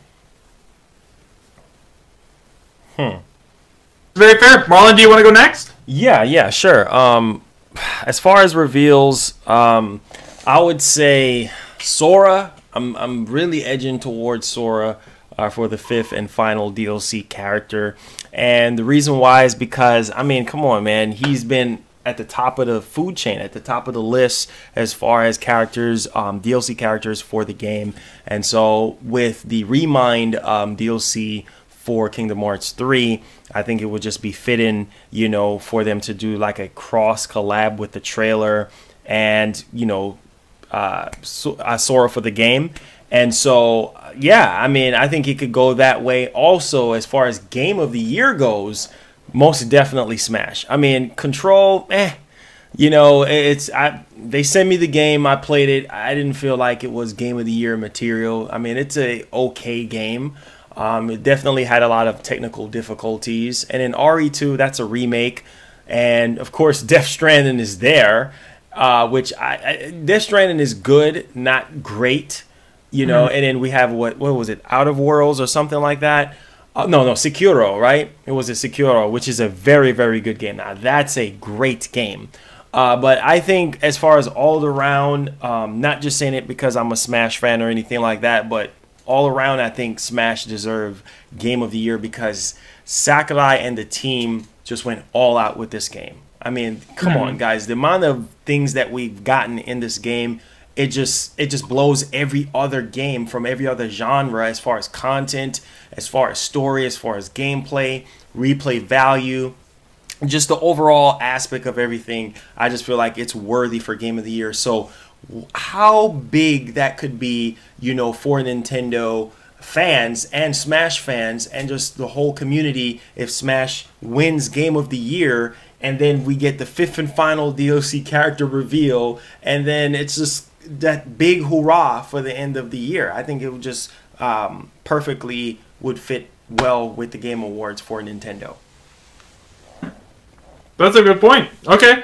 I guess I'll go next, then Papa, you can end it off. But sure. I personally think that Smash is going to win Game of the Year. I think that lots of people have been voting for it. I have not really experienced many of the other games because I'm really a Nintendo guy at heart. So I don't know much about them, but this is how I think it's going to happen, right? At the very least, Smash Ultimate has been nominated for Game of the Year.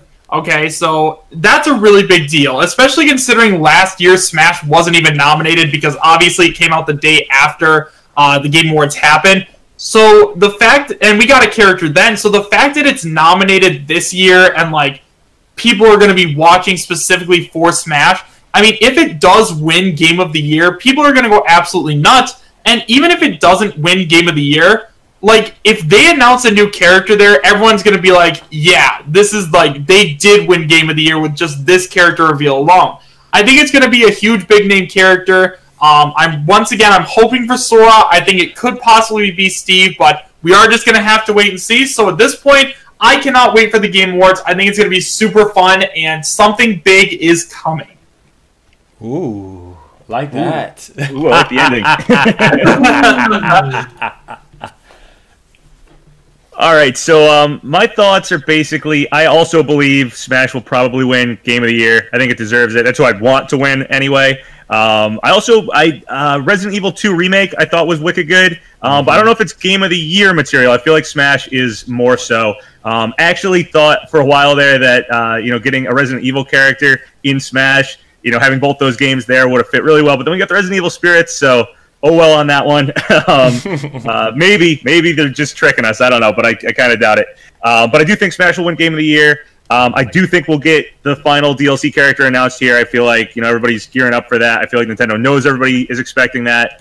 Sakurai knows everybody's expecting that. So I do think that'll happen. As for who I think that character will be, I don't know. I keep changing. I mean, I thought it was Ryu Hayabusa, and I thought maybe Doom Guy. Then I was thinking, I was just thinking Phoenix Wright not that long ago, and now I'm kind of thinking. I'll say this: I'll at least narrow it down to. I don't know exactly who I think it is, but I'll say I do think Color Theory will happen. So it's something to do with orange, and I think it's going to be a female character. So female orange. Arl, I can't get out of my head, so I'll put her on there. Shell from Portal, maybe. Cosmos fits. Namco has the orange. I think one of those characters. That's my guess at this point. But man, I've been changing my mind left and right lately, so that's where I'm at with the Game Awards. Oh, and I also think like we talked about the future DLC that we're getting, like a number amount, like either if it's Fighter Pass 2 with 5 characters, or 3 more characters or 10 more characters. I do think we'll get something about the further DLC at the Game Awards as well after the 5th character is announced. Wow, I agree. Well, guys, to all of you in the chat, and to all of you watching this as a video later, I just want to say thank you so much to all of you for coming out today, and a very big thank you to Marlongamingnation, Black's Content, and PapaGenos. All of you guys are amazing, and I really appreciate all of you guys being here. Make sure you guys go ahead and subscribe to all of these channels. They are really amazing. And with that being said, guys, if they have anything else to say, I'll let them say it, but that's all from me. So have a great rest of your day, and take care. Thank you guys so much for the support, and looking forward into doing this again. This was really really amazing. All right. Yeah, Good luck, guys. Bye-bye. I just want to say thanks to you guys. This was really fun to do. I hope we can do it again. Yes. Make this a semi-regular thing. We did it before with the Nintendo Direct. Did it here with the Game Awards. Happy to do it again in the future. And yeah, anybody out there who's listening, I'm going to put this up afterwards. I didn't stream it because right now my computer's not so good for streaming. But I'll try to get that ready for the Game Awards, actually. But I'm going to put this up later as like a recording, so anybody watching it, definitely go check out everybody else's channel on here, Marlongamingnation, LaxChris, and Block Content, and go subscribe to them. They're great, really fun stuff. If you like the stuff that's on my channel with Smash and Nintendo stuff, they all got great stuff too, so go check it out. Sweet. Thanks, guys. See you guys later. Thank you. All right. See you guys. Bye. All right, well, that was awesome. Guys, another great discussion, as always. I have to go get ready because I got stuff going on today, but I just want to say thank you to each and every one of you. It actually was a ton of fun. I love discussing with you guys. Yeah, no, Thanks it for is the really opportunity. fun. Looking yeah, forward I'm to so sorry for like the stuff that happened on my end. I feel horrible about it, but I think we made it work somehow, right? Yeah, it wasn't too bad. What's up, Okay, guys? well, guys, I'm going to bounce. I'll talk to all of you guys later. Have a great rest of your day, okay? See you guys later. Y'all Bye. take care, all right? All right. So what is y'all thoughts about this huge collaboration? Shout outs, man, to the homie LaxChris for hooking this up, man. We did our thing on this one. We did our thing. It's my first time meeting PapaGenos. First time meeting Blocked Content and everything. Wow, man. Wow, this was huge. This came out of nowhere, guys. This came out of nowhere. So let's talk, guys. I know you guys probably have a lot of different theories of your own, a lot of different questions of your own as well. I'm sorry I couldn't talk while you guys were trying to talk to me and such. So, wait, hold up. I'm trying to get my camera straight here. Get the camera straight, Marlon. Get the camera straight. There we go. Let me put this. I'm gonna put the chat up here. Maybe you just fit in to put the chat right here, Marlon. There we go. All right. So, how you guys doing, man? How you guys doing? Did you guys enjoy the stream? Oh my God. Yes. The Discord is actually for sponsors only. But this was a private Discord that I got invited to. So yeah. Did you guys enjoy it? Do you guys have any questions regarding Fighter Pass number 2 or DLC number 5? By the way, it was a nice stream to do again. Yeah, most definitely. I know Blocked Content, he was having some issues with his microphone, but yeah, man, it was a dope stream. Looking forward into doing more stuff. Let me see here. Who do you think Fighter Pass will be? I think Fighter Pass will definitely, in my eyes, will be Sora. I'm aiming towards Sora as much as I would like to have Crash or Ryu Hayabusa or Doom Guy or something like that. I don't know, man. I'm pushing towards Crash. I'm definitely pushing towards Crash. It's lagging. Oh, is it lagging, guys? Is it lagging? Or you guys are just playing? You guys are just playing, or is it lagging? Because everything seems to be fine on my end.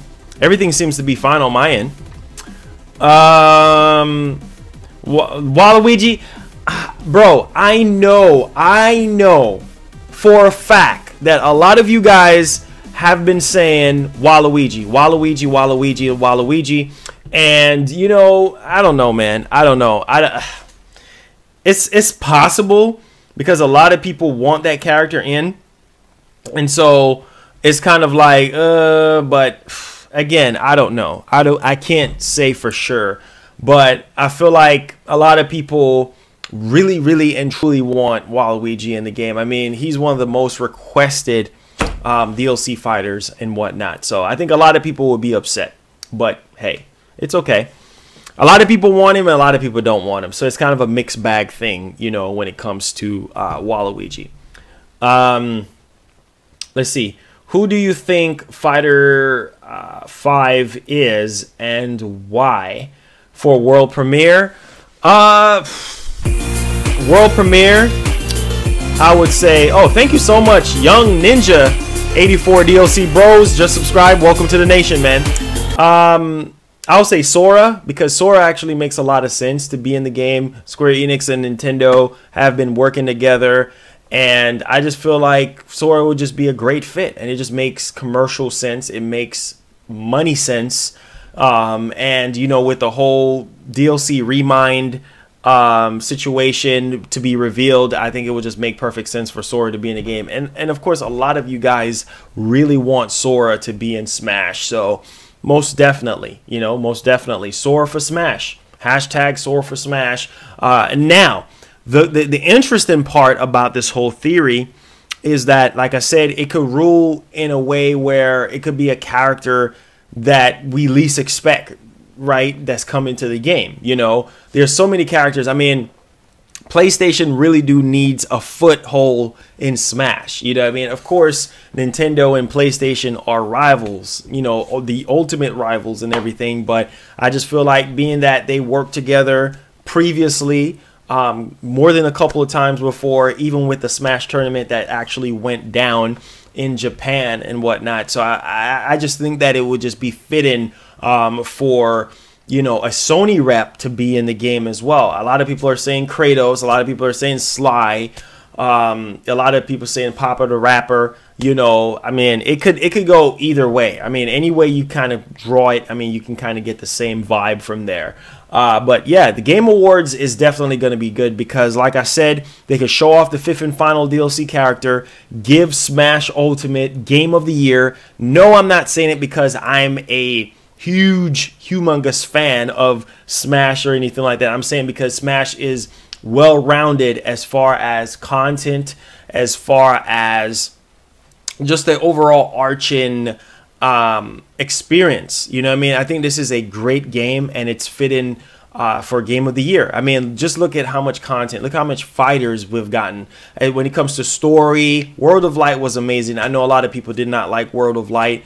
They really wanted Subspace to be in, and I understand that, but it's just, I don't know. I don't really know, but I feel like if Smash does not win Game of the Year, I'm going to be upset, but at the same time, you know, Control does not need to be up there as far as Game of the Year material.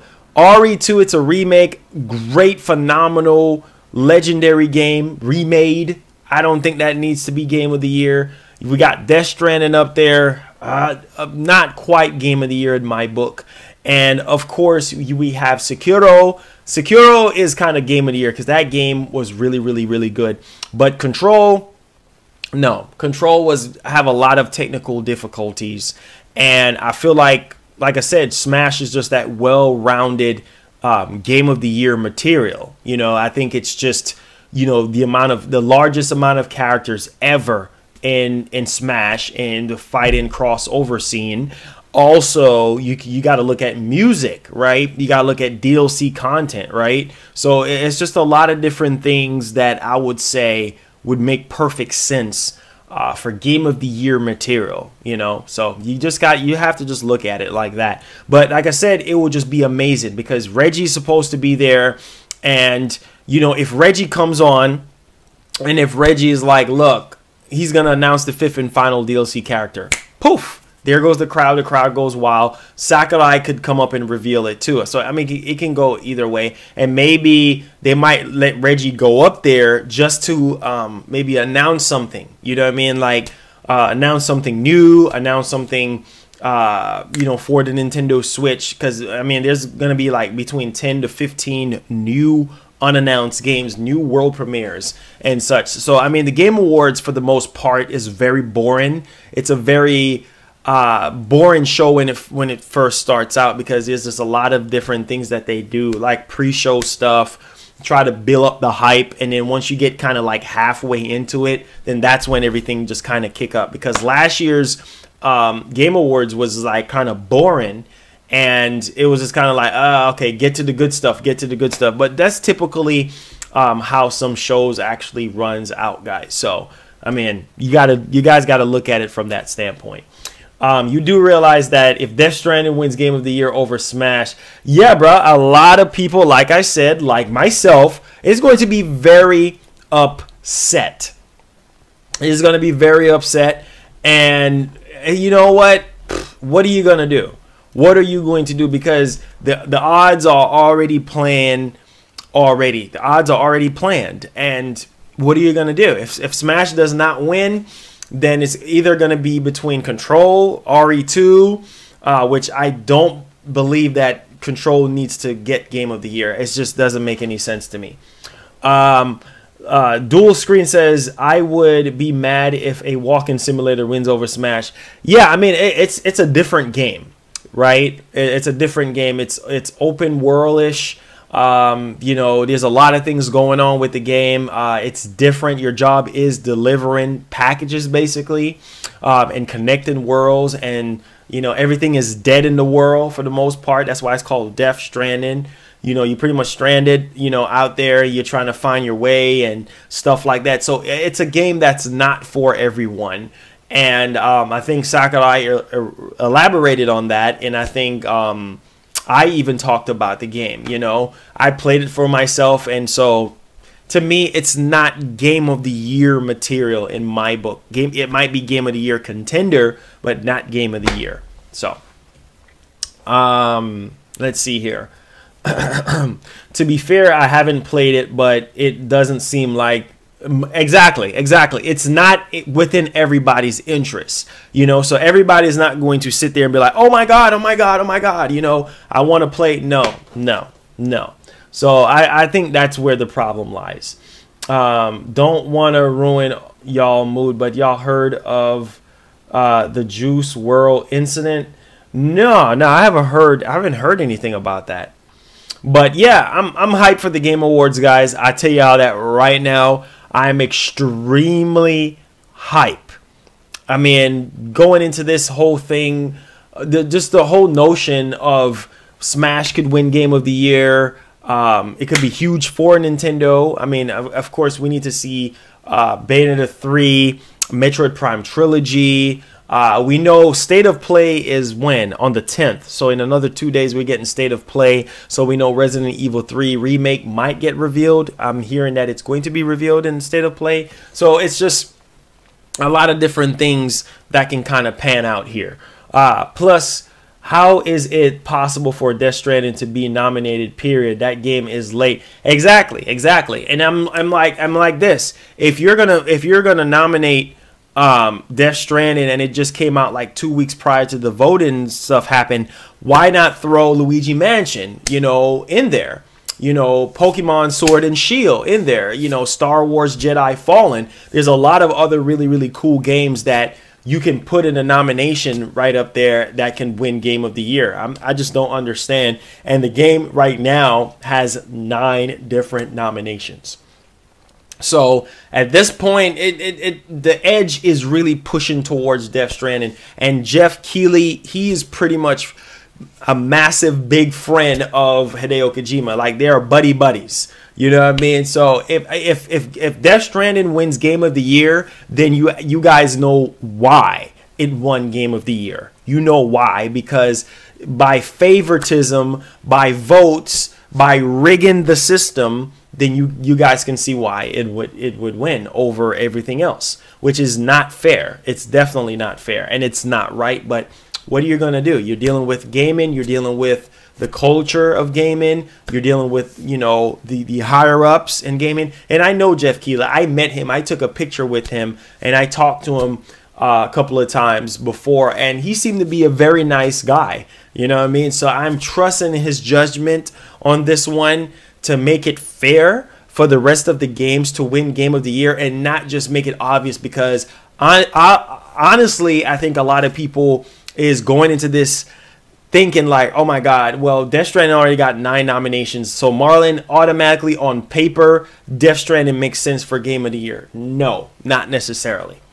And if it does win Game of the Year, a lot of people are going to be very upset. So there you guys have it. I mean, you guys have to think logically on this and think for yourselves like, okay, but if Smash wins Game of the Year, it will make sense as far as from a business standpoint, and here's why. Because Smash have a DLC that's supposed to be happening. A DLC fighter is supposed to get revealed. So boom, Smash get Game of the Year, and then boom, second thing, fighter number 5 gets shown, and then to build the momentum up, right? They give us a teaser for, fighter pass number 2. You know what I mean? Maybe they could show all 5 different slots and not show any character. And then, boom, there we go. 2020, end off the year, because we're not getting any directs. I mean, we see stupid rumors saying, oh, yes, guys, we're getting a direct here after the Game Awards and everything like that. Nintendo really does Nintendo Directs in December. Like, we get directs in all the other months of the year except for December. And, I mean, why would they give us a direct like right after the Game Awards? That doesn't make any sense. So if they have anything left in the tank for 2019, I think it would just make perfectly good sense for them to just show everything that they have left at the Game Awards, because hey man, it's the end of the year, everybody's going to be watching, and it just makes perfect sense to show the world what you got as far as games, online new features, the fighter pass and everything like that. A lot of people are saying, oh, maybe, it might get revealed in January, because the fighter pass, literally for this season fighter pass, it ends in February. So it's just a lot of different things, guys. You guys have to kind of factor in to it. So, but yeah, Control most definitely does not. It don't deserve to be up there at all. But hey, people voted for Control. I mean, they feel like, look, this is Game of the Year material. No, it's not. It's not Game of the Year material. There's way better all around games out there that deserve to win game. Look at Fire Emblem Three Houses, one of the best Fire Emblem games to date. You know what I mean? Look at Luigi Mansion 3, arguably the best Luigi Mansion game to date, right? There's so many other quality games that literally came out this year that deserve to be up there. Astral Chain. Hello? Astral Chain deserves to be up there. But once again, like I've been saying, that Nintendo got robbed. They robbed Nintendo of that title of winning Game of the Year, of dominating the Game Awards. So they want to kind of, and there's nothing wrong with Death Stranding or any. I'm not saying Death Stranding don't deserve any nominations at all, but Game of the Year, come on, man. The game just came out 2 weeks prior to the voting system happening. So come on, man. You know that something is wrong there with that picture. Sakurai and Hideo Kojima are friends. We know that Jeff Keighley and Hideo Kojima are friends. So come on, guys. Seriously, man. They throw Nintendo under the bus, and you know what? It's very apparent to me. But like I said, Smash deserves Game of the Year. And I know how the Smash community can be. The Smash community can be a double-edged sword, right? It could be a double-edged sword, because here's the kicker. Like, the Smash community can be very toxic, and the Smash community can be very, very supportive, just like the Pokemon community. They can be very, very, very supportive. They'll go to the ends of the earth for Pokemon, right? And then at the same time, if you mess up their game, they'll go after. Same thing with Smash. So I'm trusting in the Smash community that there is enough votes to wheel over Smash for Game of the Year, because Smash Ultimate is the best Smash, period. Fighting game, best fighting game, hands down. So come on, man. People can say whatever they want to say, because they can say, well, oh, Marlon, you know what? Theoretically speaking, we have a lot of other good fighting games, but nothing beats Smash when it comes to fighting games right now. Nothing, because At first, I would say Marvel vs. Capcom 2, because Marvel vs. Capcom 2 had one of the largest rosters ever. I think it was like 80 plus characters, or 80 or 79 or close to 80. And Smash is already edging out Marvel vs. Capcom 2. And Mortal Kombat 11, great iteration to the Mortal Kombat series, but Smash just edged that out once again, because you got all these fighters and mascots from all over the universe, all over the gaming universe, come into one particular game and just bodying the whole fighting scene, bodying the whole fighting crossover. So even if PlayStation decides that, hey, look, you know what? We're coming out with PlayStation Battle Royale 2, right? They still can't compete. They still cannot compete, you know, with Nintendo and Sakurai and Smash, because they got that formula bolted down. So I think from a realistic standpoint, guys, I think Smash is definitely worth it when it comes to Game of the Year material. That's just how it's going to be. Now, as far as fighter number 5, yes, without a doubt, I do believe strongly. This is like 100%.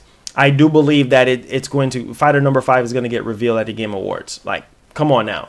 It will be very disappointing, and at the same time, you know, like, wait, what? You know, because we already got the 1 year anniversary for Smash, right? And then we did not get anything, no reveals, nothing. As far as the only thing we got was like the spirit situation with Resident Evil. That was it, right? But we didn't get anything else after that. So, you know, it's just, you guys have to look at it from that standpoint. Death Stranding, yeah, Death Stranding is a phenomenal. I wouldn't say phenomenal, but it's a good game. It's not great. It's not phenomenal. It's a good game, because I've played it. It's a good game. You know, it's a good, different game. But I wouldn't say phenomenal. I wouldn't say Game of the Year material. No. But, you know, everybody has their own opinion about how they want to feel about something. And that's cool, because I have my own opinion about it. And you know what? There's way more games that deserves Game of the Year, right, guys? Way more games. So just keep it real with yourself. When you realize that Nintendo came out with so much first-party games this year, and they could have put those games up there in the votes, right? But no, of course not. Where is Fire Emblem Three Houses? You know what I mean? On the Game of the Year list, where is Astral Chain? Phenomenal game, even though it got review bombed. And, you know, ironically, Death Stranding, the Metacritic, the review bombs are all gone. So there's literally nothing there that is saying anything like negative on Metacritic. I think they removed everything from what I've been hearing. So come on, guys, come on, read through it, everything, read between the lines and see for yourself. Like, this whole thing is just rigged altogether, honestly. So that's just how I feel about this whole thing, guys. I mean, anybody can say that, hey, look, you know, Death Stranding could win Game of the Year, and here's why. How you doing, Meme Wolf Boy? How you doing? Welcome to the stream. So yeah, I mean, that's just where I'm at with the whole thing. Now, as far as Leon being a character, I think Leon would be a good fit, but I don't think there's enough hype around Leon for Leon to be fighter number 5. You know what I mean? I'm just saying. Thank you so much, Smash Stu, for subscribing to the channel. Welcome to the nation. Really appreciate it, man. Make sure you hit that notification bell to where you never miss a video or live stream. Yeah, so I mean, it's just kind of like, it's fitting, guys. It's definitely fitting. Let's see here. Let's see here. Yeah, I mean, there's a lot of hype around Leon, but not enough hype to where I think Sakurai needs to put him in there right now. I mean, we still got fighter pass number 2 to happen. So, I mean, there you guys go. Let's see here. Dante will be cool. Dante will be definitely cool. I can see Dante, you know, being a much more of like a Joker kind of character, kind of, I would say, in my book, as far as speed, as far as recovery, I mean, Dante can go in his like demon form, right, and just kind of fly up and recover like that, you know. So I mean, Dante would be a very, very good fit for Smash. There's no doubt about that. And Devil May Cry is one of my favorite all-time Capcom game, you know, hands down. So I think Dante is fitting as well. But like I said, we got Fighter Pass number 2, so it would make perfect sense, you know, for him to be in there, and because Nintendo and Capcom relationship as well. So yeah, a lot of characters got deconfirmed. I think Vergibin kind of went on a rampage list and deconfirmed a lot of character. He did a sweep. He was just like, no Bandai Namco character, no Square. I mean, he was just going left. I mean, it's a lot of characters that he was deconfirming, you know, to say, hey, these characters are just not happening. The whole Master Chief audio situation, right, where we were listening to that audio yesterday, and Sabi, you guys saw Sabi in the chat earlier, you know, like he pretty much like, that thing was like fake. He was basically deconfirming the fact that that particular audio is fake. And I mean, that person, whoever, I mean, if it's fake, the Master Chief audio, if it's fake, then they did their job on that one when it comes to the voice acting, or when it comes to impressions. And it's not the first time that we've gotten a sort of how could I put it, a audio when it comes to Master Chief making it into the game. So if it was your choice, who would you want to be fighter number 5 pick? I mean, for me, Sora. Crash, but I don't think Crash is probably going to be 5. I think it's going to be Sora. Sora. Yo, Sora makes it in Smash. The internet will break. The internet will break. My boy HMK will go crazy. Matter of fact, I'm going to see if I can get HMK involved with what we're doing for the Game Awards. We'll see, because I'm telling you, he's going to lose his freaking mind once he gets revealed. You know what I mean? So I don't know, man. I don't know. It's a lot of characters got deconfirmed, but I trust Sabi before I trust anybody else. I'm just saying. Hey, did you watch the new DLC trailer for Kingdom Hearts? No, I haven't seen it. Is that for the Remind? I thought they said they were going to reveal it at the Game Awards. I haven't seen that one. Bike says, you were acting like a fool yesterday with oh yeah, most definitely. Yeah, man. I love Halo. Don't get me wrong, guys. I really, really love Halo. And I think, you know, Master Chief would be a very, very good fit. And so yeah, I mean, honestly, yeah, HMK, he's a Kingdom Hearts YouTuber, you know, and so he's really cool with people at Square Enix. He's interviewed a lot of people from Disney and Square Enix, so he knows a lot of inside information.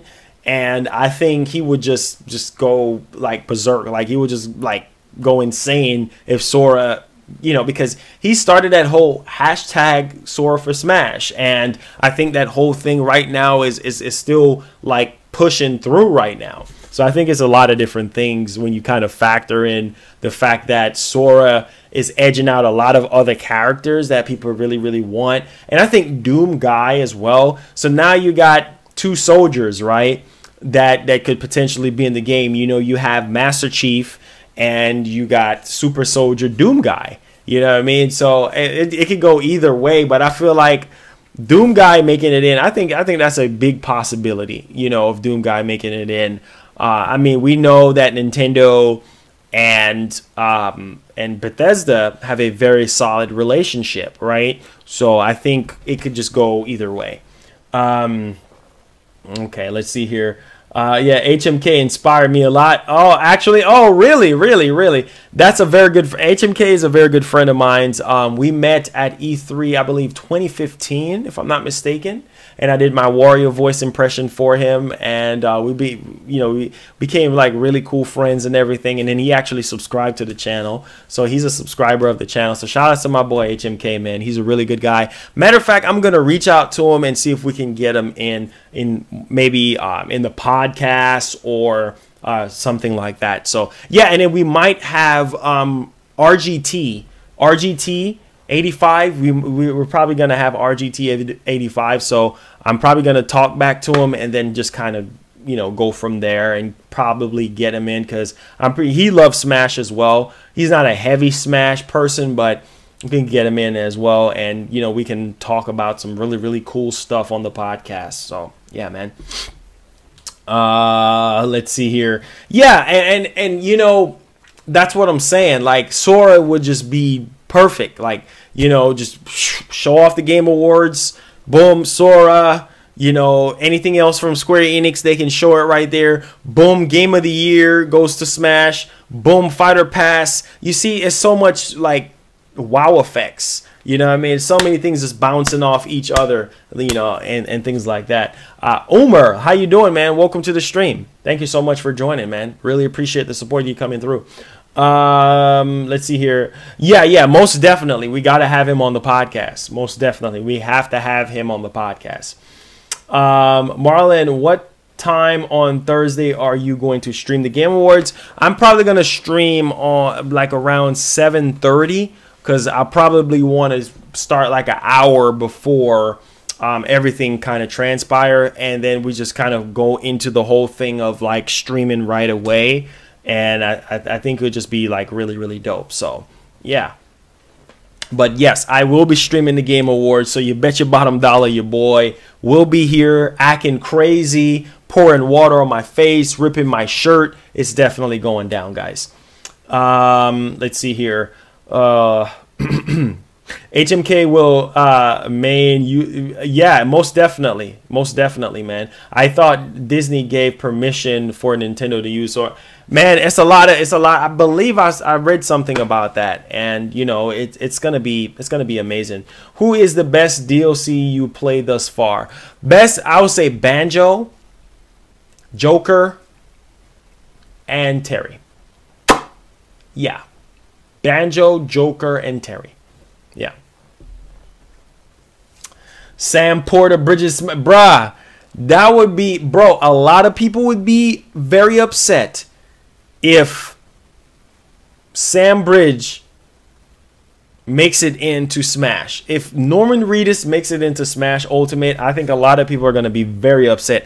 I think that's when the Smash community is going to be at an all-time high uproar, right? Where everybody's going to be losing their freaking minds. They were like, what?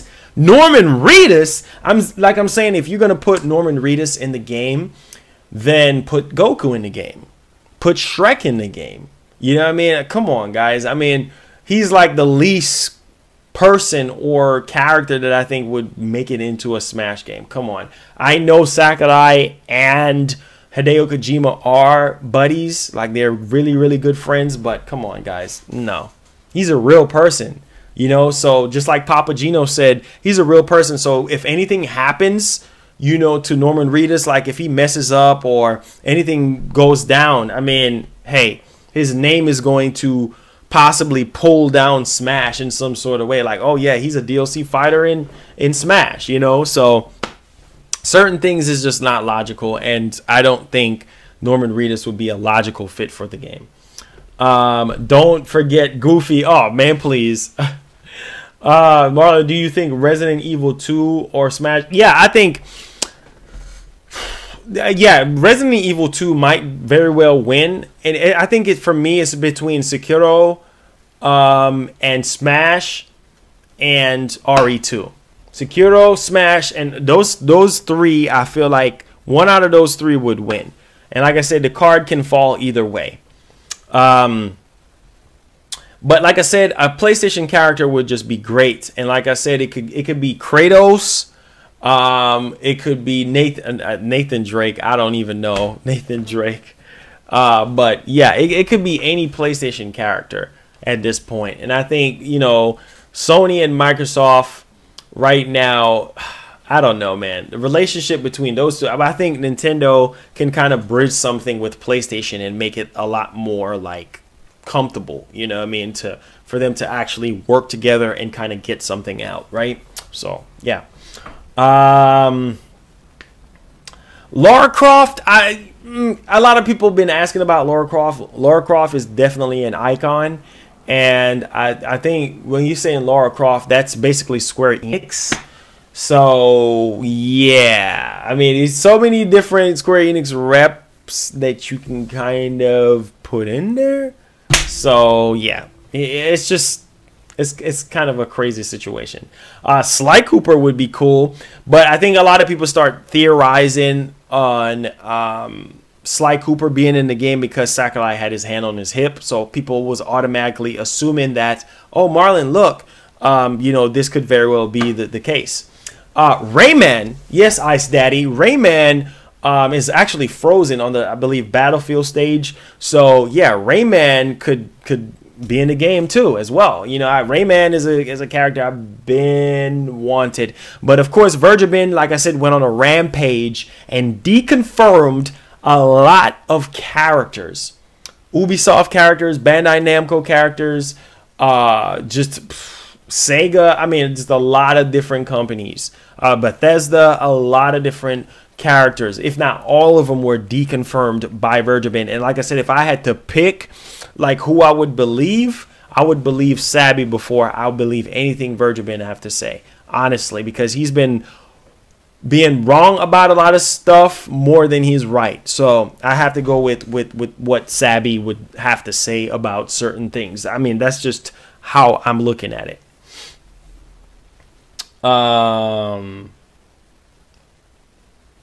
Yeah, yeah, most definitely. He was definitely sissified. I mean, yeah, most definitely. But you know, that's the thing, man. You know, a lot of people is gonna go out there and say, oh, you know what? So and so said this from so and so. Oh yeah, he's deconfirmed. He's not coming. And then poof, Sakurai just comes out of nowhere and just steal our hearts, man. You know, and that's why I'm saying we got Joker, so Sora could potentially just be that character that ends off the year. The internet is pretty much broken because let's be honest here. It could very well be Waluigi. It could very well be Sora. It could very well be Crash. You know, it could very well be Doom Guy. We don't know at this point, but me going into this, I'm aiming for Sora right now. I remember what I was saying, like from what I heard, a theory about a crossover, and I think this crossover actually makes a lot of sense, like a King of Fighters like crossover. I don't know, it could go either way, guys. No one is talking about this character, so say it. Buck Bumble for everybody wants what they want, right? So there you guys go, man. Okay, let's see here. Yeah. Virgin, he's a guy. Let me tell you something about him. Like, you know, he don't really have a lot of credibility, as much weight like a Sabby or a King Zell or a Emily Rogers, you know, would have, or something like that. It's more of along the lines of like, it's like a hit or miss. So I don't know. I'm gonna try to reach out to him and then see if we can possibly get him on, I don't know, maybe like a podcast or like a discussion or something. And then, you know, he can kind of reveal, you know, how he gets his, well, I'm pretty sure he's not going to reveal how he gets his information, but at least kind of validate a lot of the things that he's saying. Bubsy, I don't think Bubsy, I don't know. I know if that's the real Sabby, well, he was up in here, so I mean, I don't know, man. I think it could go either way, you know, either way it can go. But that was a very nice discussion that we had today, you know, with the panel that we had. You know, we had LaxChris, Black Content, and of course PapaGenos, and those guys are, especially PapaGenos, he's very good with theorizing things and kind of going in depth and such. So he had a very valid point today. Lloyd, I still think Lloyd can happen, even though Lloyd got deconfirmed. I still think that Lloyd can happen. No, it's going to be completely someone else. It bugs me to see who the character it might be. Exactly. A lot of people are saying Steve. Oh my God, because Minecraft is pretty much iconic, right? And Steve is pretty much iconic. So if Steve makes it in, that's probably going to break the internet, because you have a lot of people that still play Minecraft and would love for Steve to be in the game. So it's just kind of like, there you guys go kind of thing, right? You know, it's a, okay, we got Steve in, okay, we still got fighter pass number 2, you know, to go. So, I mean, there you go. Let's see here. Yeah, Ryu Hayabusa, I would love to be in the game. But, again, guys, that's not discrediting him from being in the game at all. You know, that's not going to just throw, oh, yeah, he's not going to happen, and here's why he's not going to happen. No, trust me, he has a very high chance of making it in the game. Ryu Hayabusa is a legend. You know what I mean? So it would just make sense. Let's see here. If it's Steve, then it's gonna be a breakout. Yeah, bruh, most definitely, man. If it's Steve, if it's Waluigi, I think people are gonna lose their freaking minds. I think at this point in time, I think a lot of people will lose their mind. I think a lot of people will be like, wait a minute, like, wait, what? Steve? Minecraft? Like, wait. How do you even piece that theory in your brain? Like, to even, like, bro, the world will explode. Seriously. It will explode. K Dandy says, since on the bottom of the title, black content, did you hear about the audio, Master Chief audio? Yeah, most definitely. And as a matter of fact, I will play the audio for you guys. I mean, it's I don't know. Part of it sound realistic, and then another part of it is kind of like meh. You know, it's just like meh. You know, I don't know. It's everybody's ruling it out fake, and I'm gonna rule it out fake as well. I mean, I'll be blown away if it's real. Honestly, because there's still high hopes for there's still high hopes for let me see, for Master Chief to make it in some kind of way, right?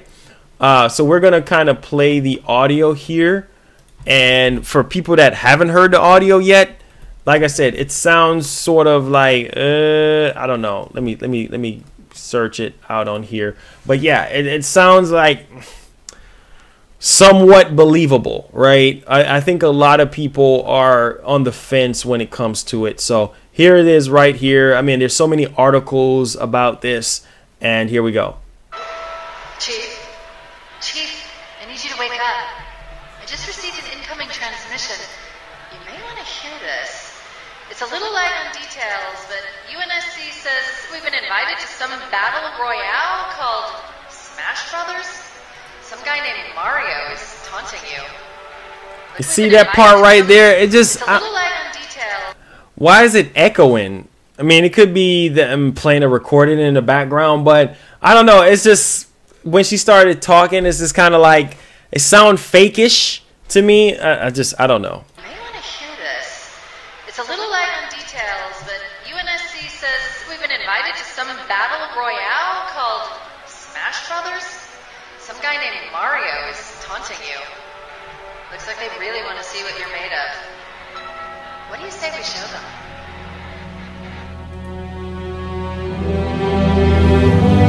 I don't know, guys.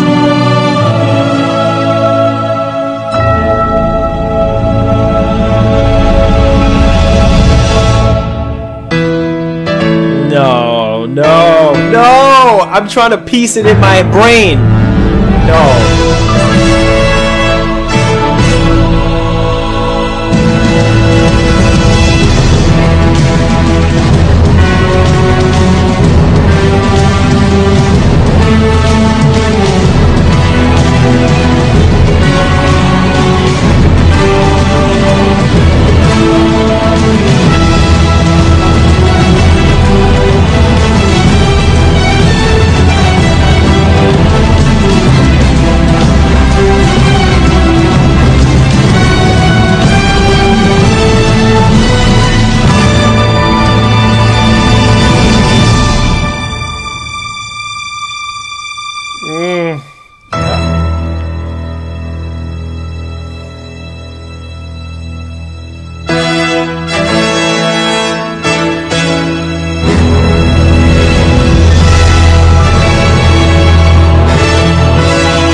don't know. I don't know, guys.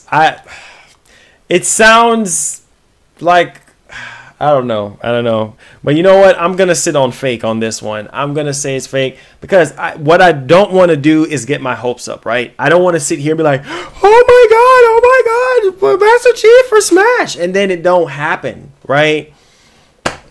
Or he might not. He might be coming, but not on this fighter pass, right? He might be on the next fighter pass because we're getting another one after this. But I don't know, guys. I don't know.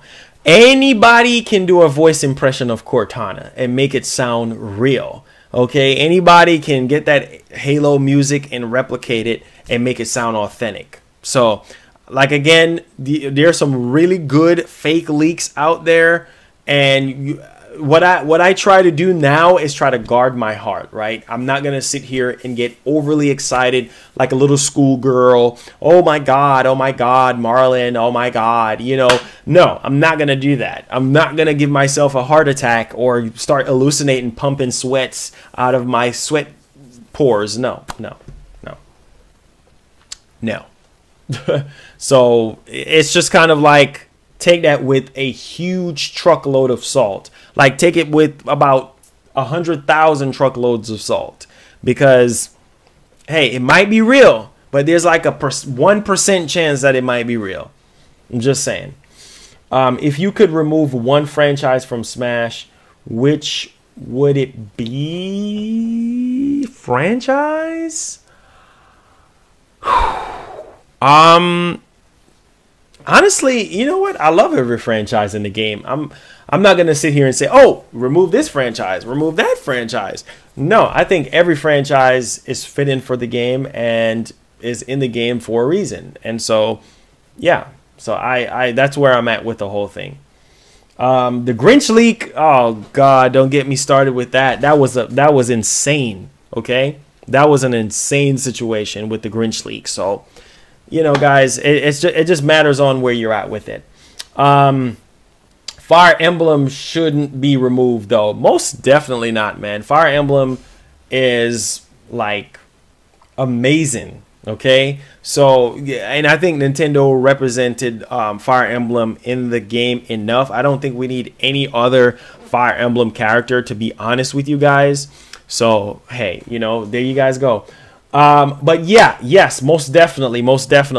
All right, guys, I love y'all so much from the bottom of my heart. Thank y'all so much for coming through to the Game Awards 2019 Smash Ultimate DLC Fighter number 5 Speculation. We're calling ourselves the Speculation Squad now, with PapaGenos, Blocked Content, and LaxChris and myself. We're hoping to do this again. So thank y'all so much for coming through on a Sunday, and I really appreciate you guys. I thought that collaboration, that crossover was huge, and yeah, we're looking forward to doing more stuff with other YouTubers and everything like that. So please have yourselves a damn good one.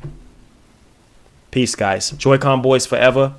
Enjoy your Sunday with your wife, your kids, your mama, and go enjoy the Sunday cooking, man. Have yourselves a damn good one. Peace.